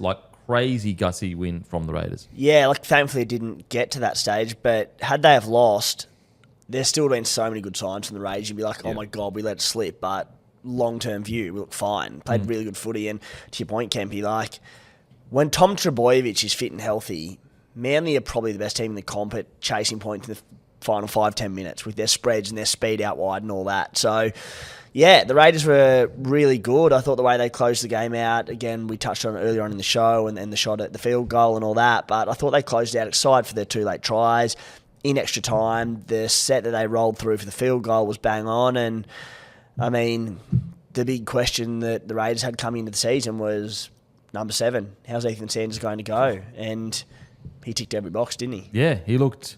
The good thing, sometimes you almost don't want them to look like this crazy next Joey John 7, because there's almost this idea like, okay, is this going to keep... They can't do this every single week. What I liked about Sanders is like, he just looked solid. Like, he just looked like comfortable, knew what he was doing. Obviously, you got the try and everything like that, and the key try as well in the end. But, like, it wasn't like I'm sitting there going, well, this is the next immortal. Now, I don't know what he'll end up being. But what I'm saying is sometimes you would rather... Because he can replicate this every week. Whereas sometimes when you watch some of these rookies, you're like, there's no way he's doing this every single week. I thought, mate, I cannot believe after no trials, he looked that smooth and that slick. He was in total control the entire time. He was almost in so much control. I actually think Ethan Strange sort of found it a little bit hard to get himself into the game. I think when you watch the last 20 minutes, he finally left his corridor, Ethan Strange. He started to run the football a little bit and sort of get on the outside of the other Ethan. But mate, just as a whole, he was just so impressive. He looked so much better than what I expected. Yeah. I thought there was going to be some growing pains, and I actually thought we'd see some flashes of brilliance, but it's the little details that I thought we'd have to build towards it. And then when you have a look at the way that he played, I straight away go, I 100%. Obviously, there's part of trying to get him minutes in reserve grade, but I 100% get why Owen Paddy's not there. Because I think the two experienced hookers work so well with him. Yeah, fair. That's fair. You know, it's too much inexperience in the halves. And just the halves, they combine so well. And you throw, like Ethan Strange, you saw him popping up on the right edge of the field quite a bit as well, obviously stationed on the left. And he didn't do that a lot last year. And he'll have obviously taken so much confidence out of his successful year last year at 5'8". But I think the big one for me, boys, was around the Raiders. And keep in mind, this was done in pretty awful conditions, very wet weather at Brookie Oval, which traditionally does not drain overly well. And it was just the ball movement. Like, the Raiders, through everything good they've done in recent years, they've never been fantastic at stripping numbers just through slick backline plays and getting them on the edges. It's a lot of this power game through the middle and second phase play, and then they're really reactive, and you have Kayo Weeks and Ethan Strange and these blokes coming at you relentlessly. The ball movement we had and the amount of times we'd strip them on the edges was fantastic, and I think a big part of this is Ethan Sanders. Like, it's hard not to compare him with Jamal Fogarty because he's taken his exact spot, and we've spoken about it, but Ethan Sanders, he plays pretty deep in the line. He plays very direct, and what that is doing is just creating the space for the edges. The ball movement looked fantastic. Yeah, I said a few weeks ago, and I didn't. I'm not sitting here saying I told you so because I wasn't convinced of this, but it was a potential, and I got quite a bit of pushback from some of the comments. But I was like, there is a world where he hits the ground running, and the Raiders are a better team with him in it than Fogarty. Like. And the reason I said that was because not to discredit Fogarty at all. Fogarty is a good, solid NRL 7. Whereas Sanders is like a highly touted, extremely gun, all the rep teams, everything like that. And so, look, we don't know the answer to that question yet. Like, it's a long season. But, like, I think you saw at least glimpses of that possibility being a reality. Now, as I said, it's a long season. For them to go on and win another minor premiership or whatever, like, that'd be insane. But I do think you saw glimpses of just the pure talent that Sanders has. And I'm not suggesting Fogarty doesn't have talent at all. They're just so different. Like, Fogarty is all grit, toughness, working extremely hard. But I do think there's an idea that, there's a chance that Sanders might have a bit more natural ability at that age. Now, a lot of the time, training hard, building out your game as a 7, having experience is far more valuable than that. I'm just saying that there is a chance that could happen. Tell you what I loved about Sanders as well, and if you jump onto Hudson Young's Instagram, he interviewed him as like a young supplements thing after the game, and this is a kid that's not his debut, obviously, but like his first proper game as halfback. He's come up with the match winner. He's scored a try. They've won. It's so down to earth. Yeah, almost uncomfortable to talk about what he did, which is I love that. Yeah. I love that from my halfbacks in particular. Well, Cooper Cronk actually identified that and said, and it sounds silly, but he said he didn't celebrate too hard. Yep. It is a bit of a look. Granted, it's a new generation or whatever, but sometimes you can look into that as a 7. And if they're going crazy, maybe that is like they didn't expect it. That's not their job, so they're going. Whereas, like, I think what Cooper Cronk was trying to say was, that's his job. Yeah, that's his job. Love it. And so look, maybe it means something, maybe it means nothing. I don't know. But if Cooper Cronk's saying it, I'm just going to fucking agree because Cooper Cronk's saying it.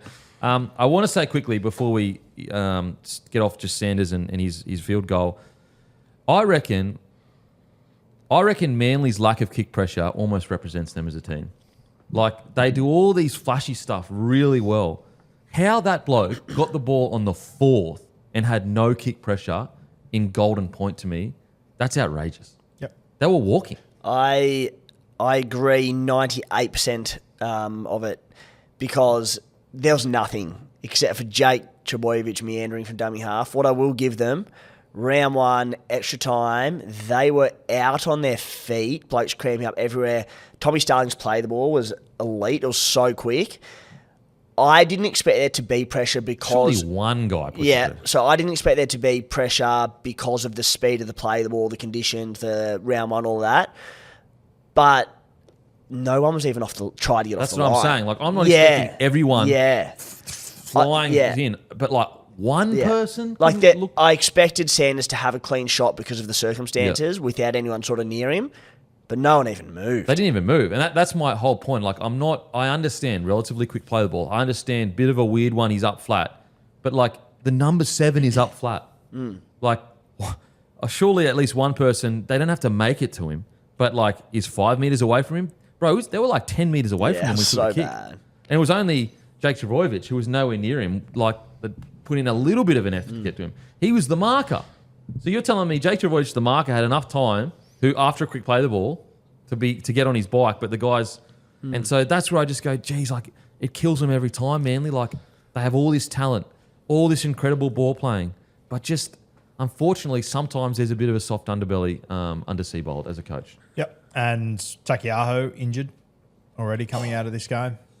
Without jumping over to Manly, but it's going to be a concern as well. All right, we'll stick on Raiders and we'll get to Manly. But yeah, with the Raiders as well, I know he had a bit of a mixed night, but I thought Sasangi had some pretty good moments. Like, I just love him so much as a player. Not to be a Debbie Downer, I'm probably going to be the minority here.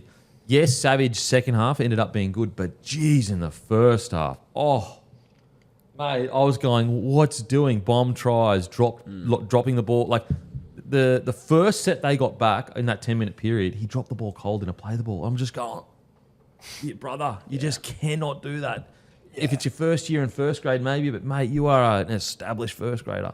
Did he make your team of the week? Nah. Good, yeah. I saw a few team of the weeks, but creators and stuff. What did you watch? I was like, fuck, did you miss the first half of this game? Like, it mate. was, he, you know, as per usual with Savage, he has got an incredible ceiling, but his floor is low as well. He just needs to round out and find that middle ground because he is so talented, and they don't win this game of football without him in the second half. There's no doubt about that. But there is just the other parts of his game that he just needs to get under control. Like, you haven't touched the ball for 10 minutes and then you drop it in a play the ball. Like, surely you're concentrating more where you just go, you know what? I'll get a bit of a slower play the ball. Just play the ball properly here. Mate, he's just got so much potential. And you know what? We saw the potential in the second half. To be truly, you know, he's got potential to be in Origin. Like, that's how good he is. Just got to round that out. I also thought, like, the one that they got a bit of a rebound and Ethan Strange managed to kick it into the corner. And the commentators said, it's wet football. It's hard to pick it up at that speed. I'm like, just jump on the ball, though. Yeah. I don't think he needed to go for the try, but also full flight. And also, that's his job. He's a winger. Yeah. Like, that's what he's extremely good at. Like, that, you know, that's his specialty. So, yeah, I don't want to be too Debbie Downer because his second half was phenomenal. Yeah. But I just... They don't win it without him, 100%. He's phenomenal. But I just, that first half, like that's going to bite you against better teams. It's going to bite you. So Sangi's, though, as you mentioned, I don't know if he's a 6 second row centre. I've got no idea what Sangi is. I'm not sure he's worked it out yet, but fuck, he's a good footballer. His hands for that, I think it was the Savage try. Big boy shouldn't be able to do that. Like, I know he's not a monster, but like, he's an out back rower. The soft hands he had for that tip on for that try, you're like, oh, what a nightmare to defend. Mate, he ran for 189 metres. Yeah. Made an unbelievable try saver on Hopewadi as well, just getting across in cover. Yeah. Like Hopper, not ran him down, but covered him. Jeez. Yeah, he's as I said, I think if I recall correctly, it was defensively. He had sometimes there was some lapses or whatever, but mate, he's just a footy player. Like you get him on the field, he will make something happen. And I'll never forget when he re-signed quite a long-term deal. I was like, what the? How the hell did Sasangi get it was like a 3 or 4 year deal? But Ricky, doing what Ricky has done for the last, half a decade or whatever, he has seen something in this guy and just unleashed him. He had a game, I reckon, 2 years ago now. I think it might have been 14 missed tackles or something. Do you remember that? Yeah. He just had an absolute barry, but Ricky Stewart stuck with him the entire time. So good. Such a good footy player. Noel Martin, Yeah. how good was he? Both back rowers I thought were really good. Noel Martin, though, unbelievable. I thought Matty Nicholson, a bit unlucky to miss, potentially injured or something like that. But He played reserve grade on the weekend, but it sounds like he might have got a knock to that shoulder again and might be getting surgery. Yeah. So He was coming back from injury, so they were getting some minutes into him. But Noel Martin, though, who came in, thought he was unreal. That mullet flapping in the breeze, a couple of tries. hot stuff. 48 tackles, none missed. I know. As well. And they had 49 on the night too. They downgraded the poor fella. Bastards. He was elite, Noel Martin, but Hudson Young as well. What about the little The kick chip game? over the top. Yeah, he's had multiple kicks. Yeah. He had a short grubber inside for Sanders. I was like, that's a great Yeah. play.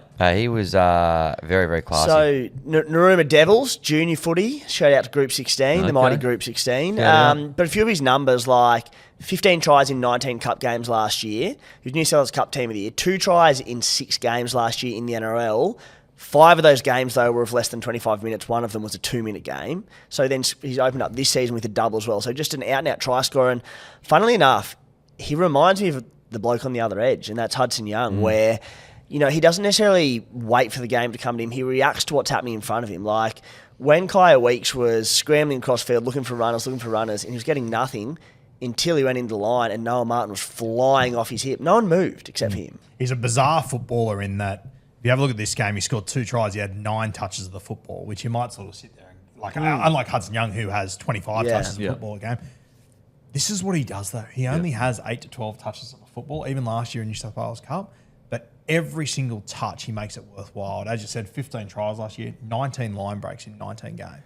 And he was like, That's crazy. he won this spot on merit, along with obviously the fact Matty Nicholson was returning from injury, but like so much so that it forced Zach Hosking into a middle role. Yeah. He's a gun edge background. Like, nah, we've got enough edge depth. Noel Martin's fantastic. We want him playing good minutes. Hosco to the middle. And the other option could have been Sasangi jump on that edge. Yeah. No, we're going to play him at centre instead of our international Matty. And you know what's insane is we sat here in a preview going, oh, I wonder who's going to jag that extra edge spot. And not a single one said he was even close to it. No. And this is how much depth Ricky Stewart has in the forwards. That this guy won the spot over... We were literally debating, does the Canberra Raiders have the best back rows in the comp or do the Bulldogs have the best back rows in the comp? And we didn't even select the one guy that ended up getting the back row Can I spot. tell you how dumb we are in hindsight? You look at that second trial, we literally sat here and had a conversation. Jeez, it's weird when Matty Nicholson got injured. He was on the left. They were just trialling this young guy on the right. Then they didn't move Hosking out there. They left Noel Martin out there on the right. Like, he had the right edge spot for that trial. And I think we all just sort of went, oh, they're just trialing things. Yeah. Like, no, it's his jersey. Yeah. We assumed that the other guys were so far ahead, it was locked in Yep. that this guy was just getting some minutes there. Right in front of us the entire Yeah. time. Mate, he was, he's outstanding. I just look at this side and, you know, like, if again, it's a long season, but I just think some of the decisions Ricky makes is just masterstroke. So, like, for example, you're right about the Owen Paddy one. Like, what a genius move. And the Penrith Panthers did this as well, the Appy Coruscant, and then they moved Mitch Kinney and that Kenny went there when they felt Nathan Cleary was ready. But it is smart. It's like, why? And it actually is something we spoke about in the preview was like, geez, when Owen Paddy comes on, that's a young spine. Like, and I think Ricky Stewart, knowing way more about footy than all of us probably put together, said, yeah, like, I don't want all these rookies on the field at the same time. I want an experienced head to come on and guide the guys. And that's exactly what Brayley is. Like, Brayley is not going to run the ball heaps. He's super smart. He was a captain of a club, great defensive player. That's exactly what Sanders needs in at 9 at the moment. Not another young guy who is actually known for his craftiness and just the structure be all out of whack. Yeah, and Owen Paddy went back to reserve grade. They lost by 2 points, but he scored a try and made 45 tackles, which he hasn't done in a calendar. Yeah, which Really is just good going to be front. battle hardened. As you said, like, I think your quote was something like, he's not going to develop by playing 20 minutes off the bench each week in first grade. Like, fair Absolutely. enough. Especially as a 9. Like, we don't give 9s enough credit for how hard that is the hardest job on a rugby league field. Yep. In the toughest sport in the world, that is the toughest job. Like, and so you need reps. So I just think it's brilliant. I'll tell you what's scary though is like when this spine does get together over the next decade, fuck. Crazy. Worth noting as well, Kobe Black, his first game in green and reserve grade, he had 2 try assists, 2 line break assists as well. So Wow. he essentially didn't have a pre-season because of his injury and Yep. all that sort of stuff. So Another mate, guy, sorry. they're just in such a good spot. Well, we haven't even spoken about it, but I thought Kayo Weeks was friggin' outstanding. Yep. Like, there was a part of me that thought he would probably come out and be a bit quiet to start the year just because with how big last year was. But, mate, he was phenomenal at the back there. Both teams completed at 80+%. It was 80 and 81% in those conditions, and they both used the ball. Like, that's outstanding. Yeah, I just there's so much to like about this Raiders win, especially when you consider, whether the calls were right or wrong, whatever. They had everything against them after the first 10 minutes. Literally, the first 10 minutes couldn't have gone worse. Have we given Corey Horsburgh a wrap yet? No, we haven't even spoken about Corey. I thought he was outstanding. I think he gave away about 7 penalties or something, but he just set the tone for the Canberra Raiders. There was Josh Papali'i, he went down. He had the HIA, he didn't return. I thought Joe Tarpanay, by his standards, was pretty quiet, but mate, Corey Horsburgh was absolutely unreal. I think he made a big tackle on Hopewade at the back end of the Kohler. game. Kohler, was it? Knocked the ball free. Kohler was just about away and gone. That could have been game over. Yeah, he was enormous, Corey Horsburgh. Played big minutes. Got through a lot of defensive work. He was very good. And I thought Zach Hosking off the bench was fantastic too. Mate, there is just so much to be excited at the Raiders. Like, if this can just continue, like Sanders doesn't get, too overawed or whatever, and he just keeps building slowly, they might have the youngest spine in the comp and be challenging for premierships in the first few years. Like, that's insane. Like, to have the youngest spine in the comp and be challenging for competitions, like, bro, craziness. I'd say the other one that I thought, just some of his yardage carries, he made a big difference was Tamale. Bro, he is so fucking strong for his size. It's actually outrageous. It's wild the Dragons let him go. But anyway. Like, his ability to just somehow ping pong off, like, he just kind of like, what's the machines? The Pinball. The pinball machines? Yeah, he's like a pinball sometimes. He just like bing, bing, and then he just somehow breaks the line. I think he had 8 or 9 tackle breaks again. Look, the Raiders are just in such a friggin' good spot. Such a good spot. What a good win. That kind of weather at Brookie as well. Like, it couldn't have been more of a shit fight. Yeah. And granted, they live and breathe shit fights for Raiders, but it's, great win. Great win. Now, on to Manly, unless there's anything else, boys. Nope. Oh, good, mate. On to Manly. I wanted to start with some positives. Because, look, they still played relatively well. Like, it's just, they had the game there to be won in the first 20, and they just allowed the Raiders back in, and then obviously everything happened. But, look, Kohler, if you thought he was going to have another quiet year, holy shit. He was unbelievable. And another guy that, you guys are stacked for centres in Origin or whatever, and it's a long way away, but when you're talking about a guy's style of rugby league that suits Origin, which is fast as fuck, it's one thing Queensland have always done really well is just pick really fast outside backs. I mean, you could go a lot worse than a guy like Kohler, mate. He has been like player of the year last year for Manly in a side that is known for their attack, and him being out and out the best attacking player on the field.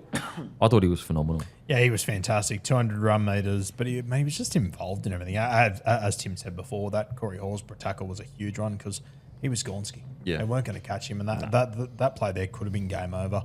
He was enormous. I thought Paseka was really good as well. Yep. I think it was an Achilles injury. For a big dude like him, that's a major injury. To return like that in the wet and look that good, and he has to look that good for Manly for them to throw punches this year, but thankfully he did. Yeah. Geez, it's going to be one of those games where, like, you're going to one that got away for Manly because it's like round one, great start. Whether you should have got the penalties or not, it's irrelevant. You did. You had the momentum. And it's, as I said, they didn't play poorly, especially compared to some other teams, but it's just like those are the ones you look back on and go, fuck. That's a huge one they're going to look back on. I think the Raiders made 65 tackles before they Manly had to make one. Like, that is, in the modern game, that is insane. Yeah, unheard of. First reference of thousands for 2026 to the need for more roaming centres. Yeah. Tolutau Kohler, again, don't just leave him on an edge. And to Seabolt's credit, they've started using him in a bit of that role where he can come off his edge and go roaming a little bit. But when he came off his edge and they had Tommy Trbojevic sliding out the back and he sort of popped up off the hip of the half and almost went through, that was an ankle from being a match winner, and that was just him coming across and injecting himself on the other side of the field. You can get more out of this bloke. He's so good. And what's scary about that as well is, like, it's clearly not because they stopped it, but, it's almost a perfect play. Like, how do you stop a guy as quick as Kohler with that much space? It was similar to what I mentioned with Nico and Trindle before, but it's Tolutau Kohler coming off a hip with the option for a face ball to Tom Trbojevic. Yeah, which is like the last person that you want the ball. So, like, yeah, it definitely wasn't a bad game from Manly, and like it's just one of those ones where you go, oh fuck, like could have started the year with a win, beat the minor premiers, got all this confidence. We need to bank them up while we can because we've got home games early in the year. It just sting. I think it almost like I can't speak for Manly fans, but you'd almost rather get tailed up because you just go okay. Whereas games like that, you're just like, Jesus. What do we make of the halves? Okay, not bad. Okay, I guess. But yeah, what did you think? I thought Fogarty went okay. I still have a lot of concerns about Brooksy, if I'm honest. Well, maybe it was on Thursday, but I just think with all the noise around DCE and the CEO last year and Seabold under pressure, I just think Brooksy skated by without any criticism. When he arrived at the club, he had the first few good games, and he hasn't ever played bad for the Manly Seagulls, but has he ever, like, how often does he make an impact? It's incredible what a price tag does to you in the media, doesn't it? Yeah. Because at the Tigers, Paul Bloke couldn't escape criticism for anything, and now he's kind of flown under the radar a little bit. Yeah, and it's kind of like if he wasn't formally $1 million player and everything, like, would he have kept his spot for this long? Like, if he was just a no-name player that had played how he had in the last year, I don't know. Maybe it's the lack of depth they've got at the club, but as a six, surely Not you've anymore. for sure, with Walsh on the bench as well. But as a six, like, what was his try assist like last year compared to everyone else? That'd be kind of a decent, because I just don't. I think it'll be decent, but does he impact enough as a six, especially in a side that's got that many weapons? Keep talking, I'll find it for you. Yeah, I don't know.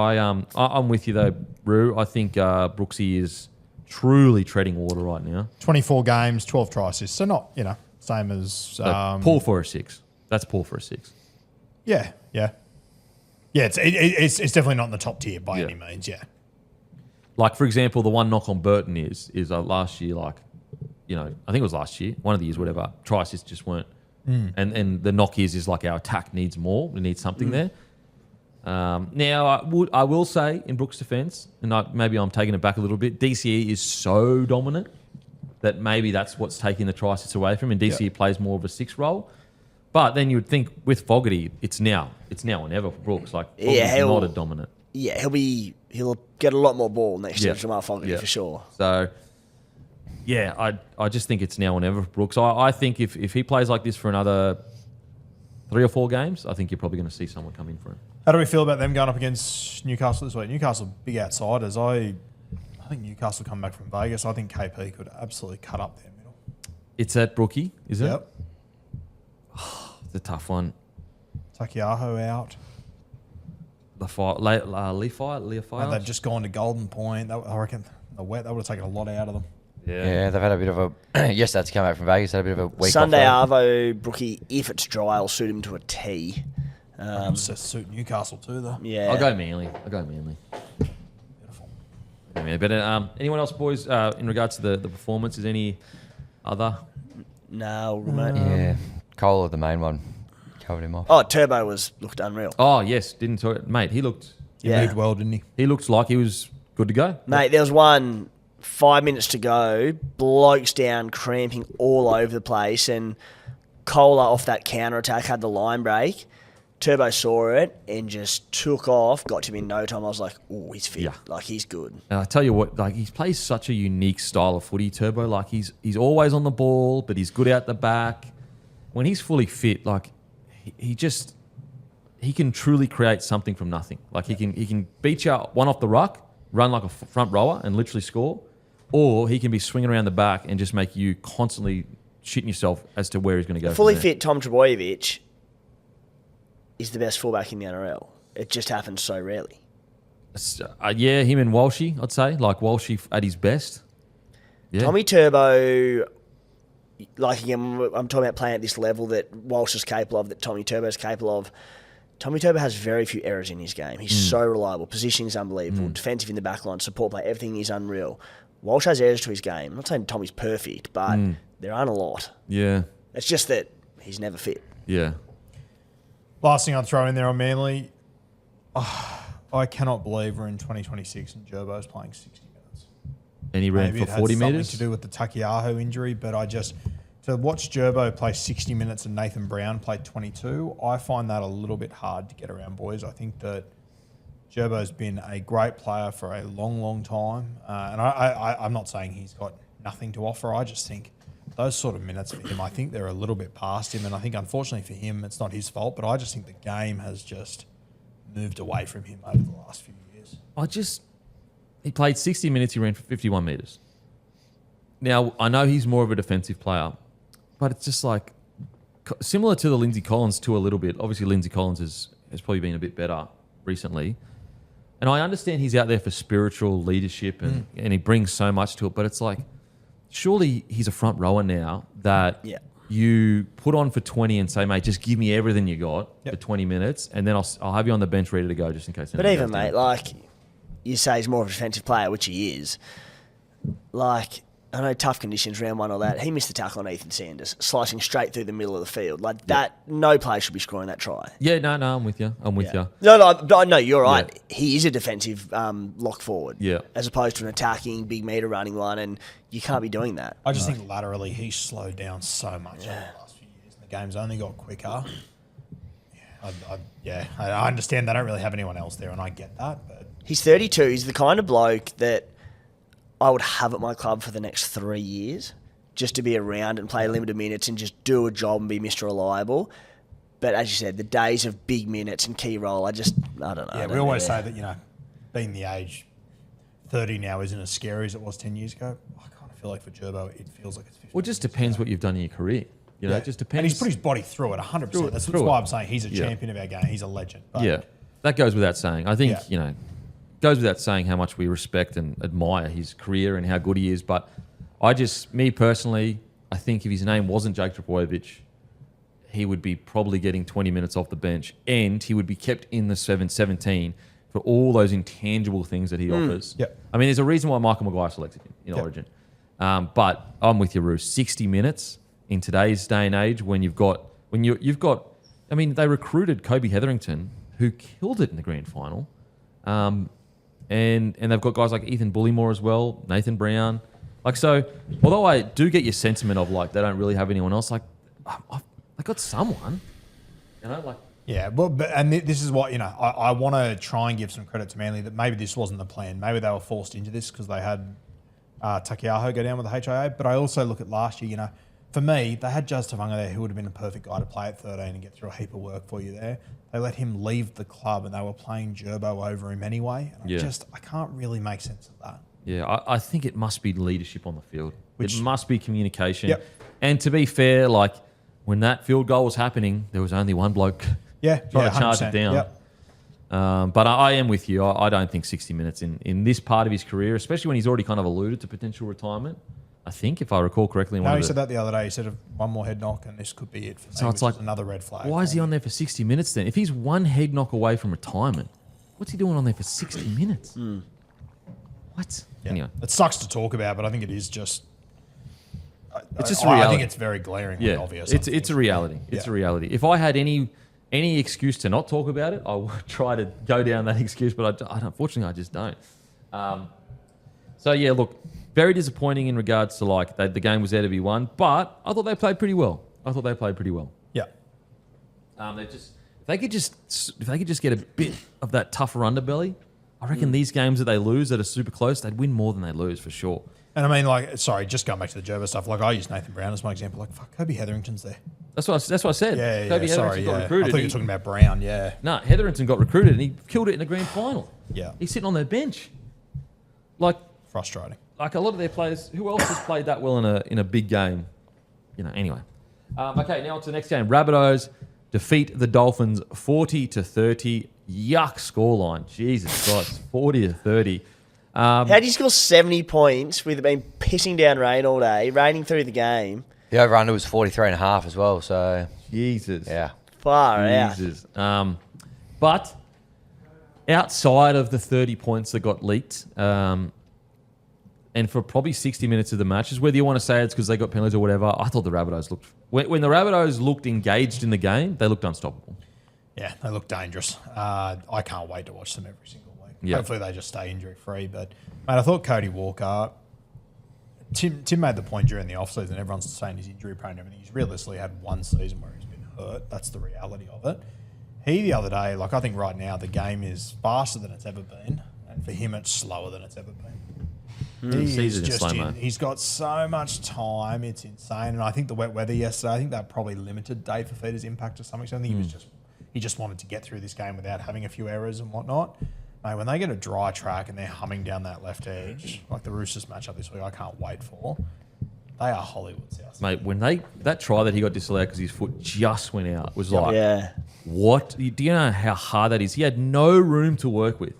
And he just goes, you know what? On the toe, like, bro, seriously. Let's bring an uncle down to Oztag and he just flies. Yeah. Like, outside of the boot, he went on the... crazy. Hits and spins on hammer. Just goes out. Like, he is just a special, special talent. Like, I personally put him in like, okay, are there other players that you could have above him as the best ever attacking players? Maybe. But if you have a tier of the greatest ever attacking players, I think Cody Walker's in it. I just do. The Bunnies, like, if they can keep, their spine for starters and Latrell on deck and fit for the season, mate, they could beat, especially the way round one has started, they could smash bloody point scoring record with the attack they've got. Question, like, premierships are won on defence.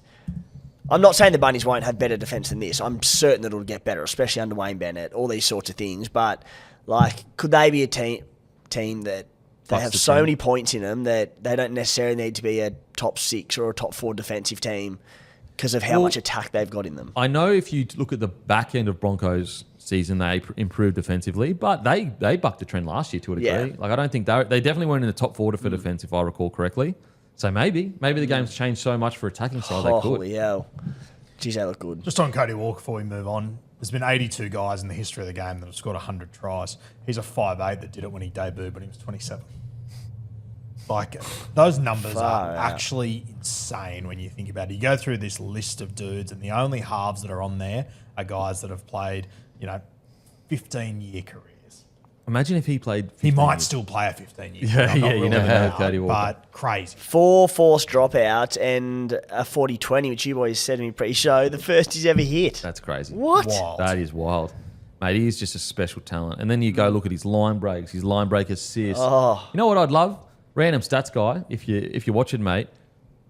What player averages the most line break and try assists and line break assists? Like, who's got the best average of it ever? I think it'd be him. It'd be I him. genuinely think it'd be I guess that's why I'm asking the question. I think that Cody Walker may average the most line break assists, try assists ever. Yep. And it's no shock that the guy that's going to break the record, hopefully this week, if not against the Tigers in 2 weeks' time, has him as his ball player on the left edge. Alex. Respectfully, but what a letdown against the Tigers. Like, Won't happen. Brick wall. Hopefully the week after. I backed him to do it after round 4. So, thanks, Ross. Yeah, Cody Walker, just incredible. Absolutely incredible. I just want to talk quickly about the Dolphins. We'll go back to some of the good performances from the Rabbitohs. Actually, you know what? We'll stay on Rabbitohs. What about Cam Murray? Especially in the first half. Like, he was in everything. He looked fresh. He looked fit. I love that they took him off the field. Like, mate, he looked on a whole other level on the weekend. I am really happy for South Sydney that he's back, but all I could think about yesterday was State of Origin. He just improves every team he's in by so far. He's one of those rare players that I think his value goes up when he's not on the field. The teams just look completely different without him. You forget, like, because he was out for so long all last year, just how good his ball playing is. Like, Isaiah's probably the best ball playing lock in the competition, but friggin' hell, Cam Murray's been doing his study over that year off because, like, the first try they scored, and I think it was Campbell Graham in the corner, but the first try, and it might have been the second or third one as well, the ball playing of him going into the line and just squaring up, the amount of, like, he was playing like a seasoned halfback. Yeah, he is just... He's so important to them.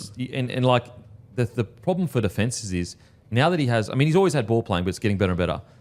If you don't stay on him, he already gets quick play the balls if he has 4 people tackling him. Imagine what he's doing with one person that's not concentrating on him. The footwork he had for the Latrell try as well. Bro, he is a joke. Like, this is in 67 minutes, which I love. Like, if we can get that down to 60, I would love. But 67 minutes, he had 18 runs, 169 metres, 54 post contact, 2 tackle breaks, 2 offloads, 28 tackles, 0 misses.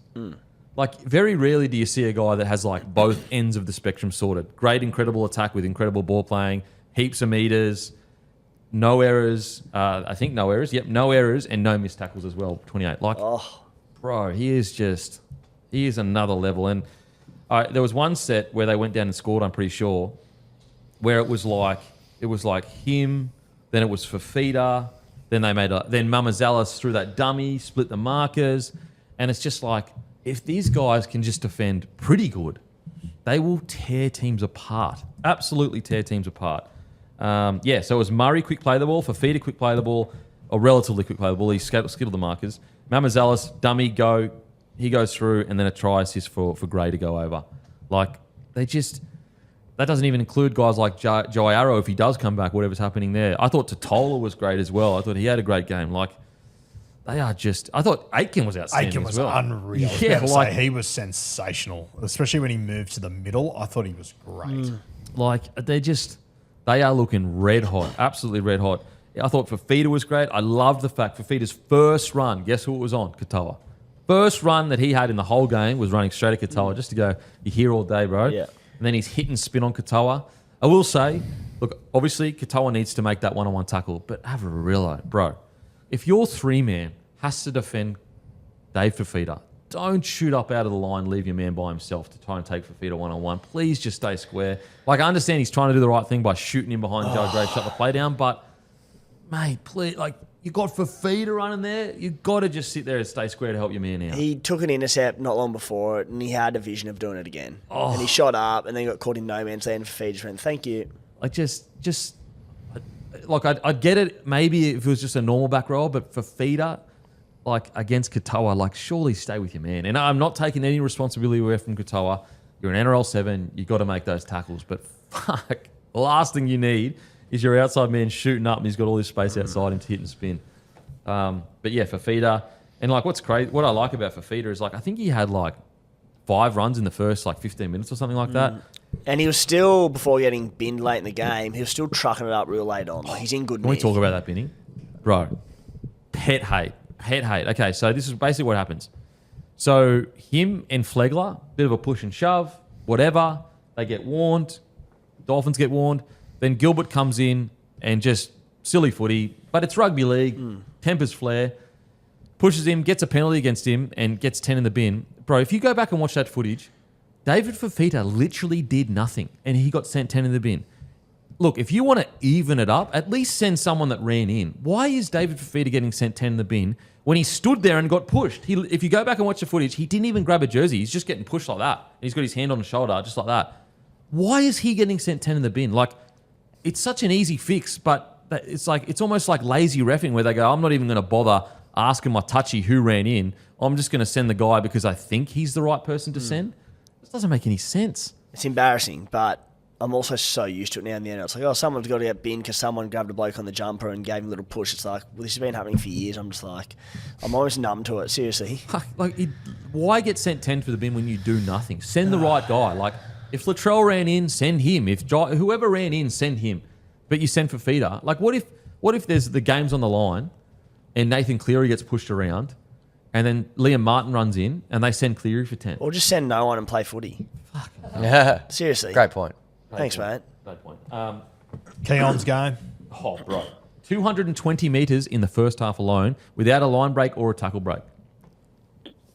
Bro, it's like Pretty what we decent said. for his second half, just another 30 metres. Well, put it, Something to work on. not an 80-minute play, mate. Don't play for 80. I will say, and I don't want to discredit the Dolphins, but it did seem like the Rabbitohs put the key on the rack a bit. Like, they did seem to take the foot. That first 40, like, they were locked in. So that's a negative for the Rabbitohs. They need to play 80 minutes or whatever. I thought Mamazalis was really good too when he came on the field. Mate, Really he's nice thing. he's exceeding expectations for me. Like, I was a bit unsure whether he was a genuine NRL 9. I think he's every showing I've seen since last year, I think he's been good. I think it's really good for him to come on after 30 minutes. I think it works. I don't think he's an 80-minute dude. Yeah. You don't have to be in today's game, but when Nah. you've got garlic or cheese, whichever one of them, I think it's a perfect sort of role for him to play. If I was a South Sydney fan, I would have been ready to strangle Lachlan Hubner at one point. 3 errors, I was going to get him off the fucking field, but came up with a big play, scored the try. That sort of sealed that game for them. Yeah, when he came Huge turnaround. Yeah. Well, that's what let them back into the game. The Dolphins is those errors. Now on to the Dolphins. Oh, just Ashton Ward as well. Just touching on him. Yep. A little bit stiff. Obviously, you got the nodded halfback, but looks like probably see a fair bit more of Jaden Sullivan over the next couple of weeks. It looks like he's in a moon boot. Jamie Humphrey's back in round 3 as well from suspension. Yeah. All right. So definitely probably next got a week. week of him. Sullivan. Yeah. Yep. yeah. Sucks for Ward though, because I thought he's. Yeah. Same. I liked looked him. good. I liked him there. Good pre-season as well. Dolphins. Now I spoke about this a few weeks ago, and I say this respectfully, but like Dolphins, they're a skillful footy side, they're a tough footy side, they're a fit footy side, but are they a smart footy side? And I don't know if they are. Like that Gilbert 10 in the bin, that's dumb.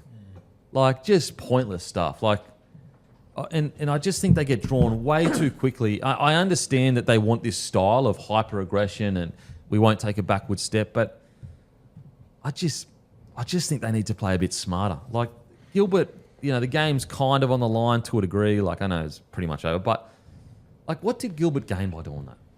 And I'm pretty sure he'd already given away or dropped the ball like a little bit earlier than that as well. Like try and shot for Fifita, great stuff, but why do the extra stuff? Like I don't understand. Like what did Fifita do that was so, I've got to stand up for my mate no matter what. And so you look last year, they had the best attack in the competition. This year they've got all the ingredients, but they just got to play smarter footy, in my opinion, boys.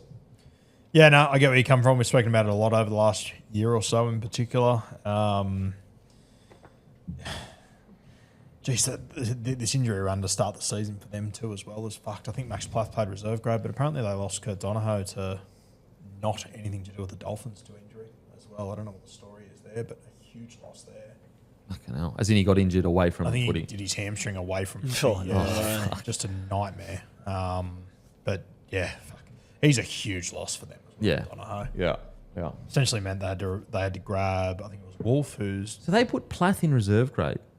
Well, they named Plath at the start of the week in reserve grade. He wasn't in this squad, I don't believe. No, he wasn't. He wasn't, so they couldn't bring him in. And then Donohoe got injured, so then they had to sort of bring up Wolf, who's a hooker that's just played a lot of Q Cup, I believe.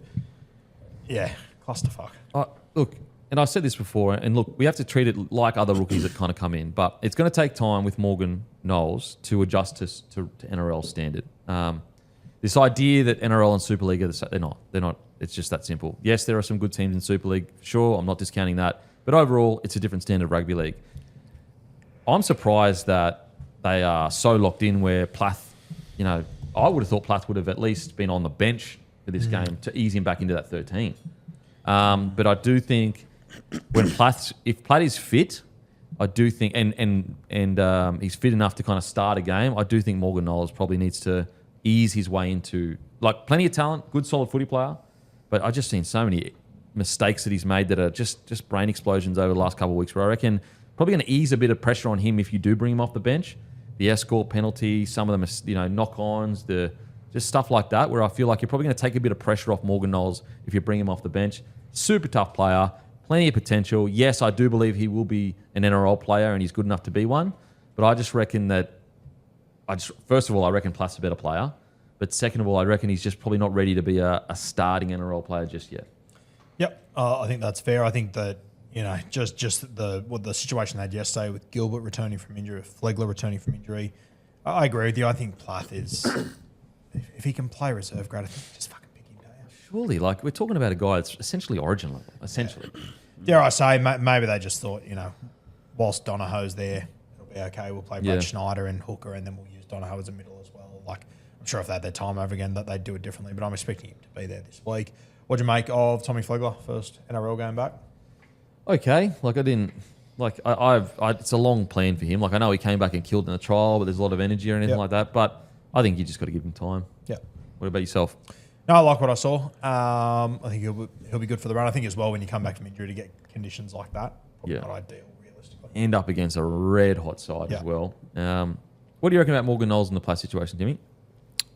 Oh, Plath will be starting 13 for them as soon as he's fit. Were you surprised that he wasn't he was going back through reserve grade? No, I think the idea was just that they've got such good forward depth, the Dolphins, and I think the Kurt Donohoe thing was just, we don't know what it sounds like, a bit of a freak accident. Well, my question with that though is like, I understand they do have good forward depth, but I don't think Morgan Knowles is at a level where I would say he's locked into the like. That's what surprised me about him getting that 13. Oh, it's more just round one. Morgan Knowles fully fit, ready to rock. Is obviously impressed to get a starting spot, and Plath coming back from injury. I think, like say Donohoe was injured before the squads were named. I think Plath would have been in there for sure, and he would have spent time at number 9. Absolutely. I think it was just probably unfortunate timing with that, and the plan to ease him back. I mean, it backfired a little bit, but it was very unlucky. So, see, like even off trial form, in maybe I'm being a little bit too harsh, but I would even question Kurt Donohoe as in him starting at 13 over Morgan Knowles. Oh yeah, well I think he would have been had Jeremy Marshall-King been available. Okay. Yeah. So okay. there's been a real domino effect. Yeah, there's a lot to come back. A lot's happened that's put them all over the place. Yeah, okay, fair. That's fair. Hammer at fullback, Trey Fuller coming off the bench, boys. I think they look more dangerous with Trey Fuller fullback, Hammer in the centres, him and Herbie in the centres. Just get them all out there. I know no one was terrible in the back line or whatever this weekend, but I just think they look more dangerous when they've got Fuller at fullback. Hammer, 8 runs. Like, you just... Like, how many times do we have to do this dance? Like, I love the Hammer. I think he is truly a superstar of the game. But you can do 8 runs out in centre, bruh. yeah. You know what I mean? Like, we can... Like, if I've got a fullback that's ready to go, all we have to do is create a set where we get you back at fullback and we can get you doing all that crazy good stuff. I've got Trey Fuller that's going to go 20 runs. Like, he will come out and do 20 runs and run for 20 And runs. on top of that, just... Again, unfortunately, Jake Avery, though, we have a big enough sample size of a number of years where defensively he's not always fantastic. You can just, like, the Dolphins last year, and the biggest concern about this game was obviously the 40 points they conceded. I think they were maybe the 11th worst defensive record in the competition last year, and that was like marginally ahead of teams like the Tigers, the Rabbitohs, a bunch of these squads. Their defence was pretty poor. And 40 points in round one in really wet conditions, like it's just not good enough. And you look at their edges getting torn apart and they go, all right, not only can you get a 20 carry fullback in Trey Fuller, but you can solidify the defence on the edge a little bit by putting Hammer there. And literally one of the best defensive centres in the comp.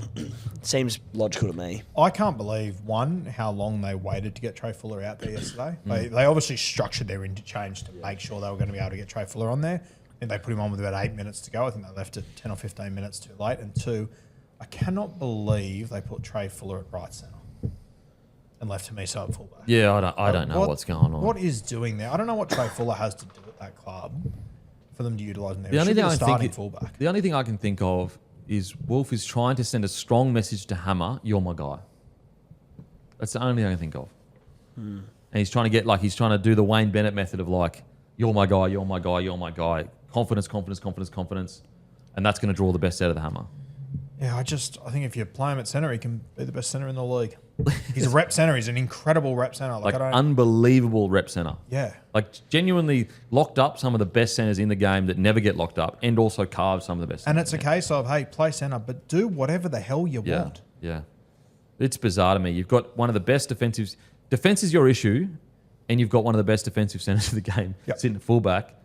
It's just, I don't understand it. Like, I do understand it from a sense of like, if Hammer plays the best he can play, yes, it's better than Fuller. But like, how many years do we have to see that he is a little bit up and down, Hammer at fullback, to go, okay, well, instead of getting 6 out of 10 one week from Hammer and then 10 out of 10 one week, I'll get 8 out of 10 every week from Trey at the fullback, and I'll lock my edge defence up. Yeah, and I was imagining being South Sydney yesterday with 15 minutes to go and he runs on the field. They all would have gone, Fuller's on, and they see him sitting at right centre. Yeah. Very strange. Okay, that would have been a nightmare if you put him at fullback and he's taken them all through the middle. Yep. Fatigue, wet weather. Yeah, mate, I'm with you. I disagree with that. Look, some positive. In attack, I thought their edge back rows were fucking outstanding. That's Lemuelu and Fini Fuyaki. Now, I get it. Defensively, the whole team has issues. But I thought in attack, their edges were really, really good. I think you're right, mate. I think the 2 most underrated line runners in the competition as back rowers, and running off Isaiah Katoa, if they can stay fit, play these big minute games, they could have enormous years. There's a few little bits and pieces around their defence which they need working on. If they can tidy that up with ball in hand and running those lines, there's no question marks. They're unreal. They are powerful Yeah. edge back rows. Like Fini Fiuaki and Lemuelu, like Phew. power-wise, they can go toe-to-toe with any Yeah. back row combo in the competition. Then you add in, obviously, how good Katoa can be, and Nikodima as well. But yeah, I thought they were probably they're probably not going to get the raps they deserve from that game, but I thought they were really, really dangerous. Really, really dangerous. Okay, I think we are Dunskies, boys. Now it's time for our tips for next week. Yes. Face some music. Let's face a bit of music, baby. All right, Thursday night, Spoon Bowl, Brisbane Broncos versus the Parramatta Eels. Broncos $1.27, the Eels $3.80, 11.5 points is the line in this one. I'm gonna go big. I'm going Broncos 13 plus. $1.95, Okay, no, I'm not gonna do that. What's 1 to 12? $3.15. I'll go 1 to 12.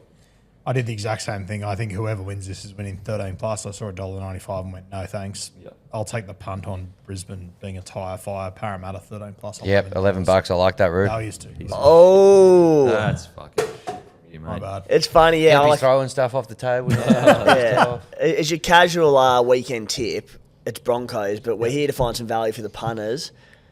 I'll go in with Roo. Eels 13 plus. Shock Yep. me, of course you will. Matty's gone. He was plus 11.5. I'm gonna join the party. Parramatta 13 plus.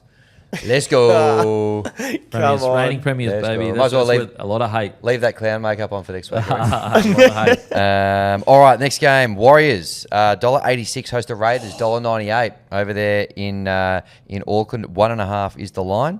Who do we like here, boys? This is fucking hard. I'll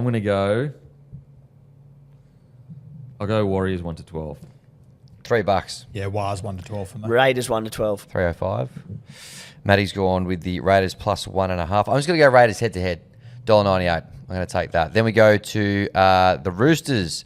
$1.79 against the Rabbitohs. $2.07. Is this the game that AJ breaks the record? We've got a little hub for that as well. AJ's break the record hub.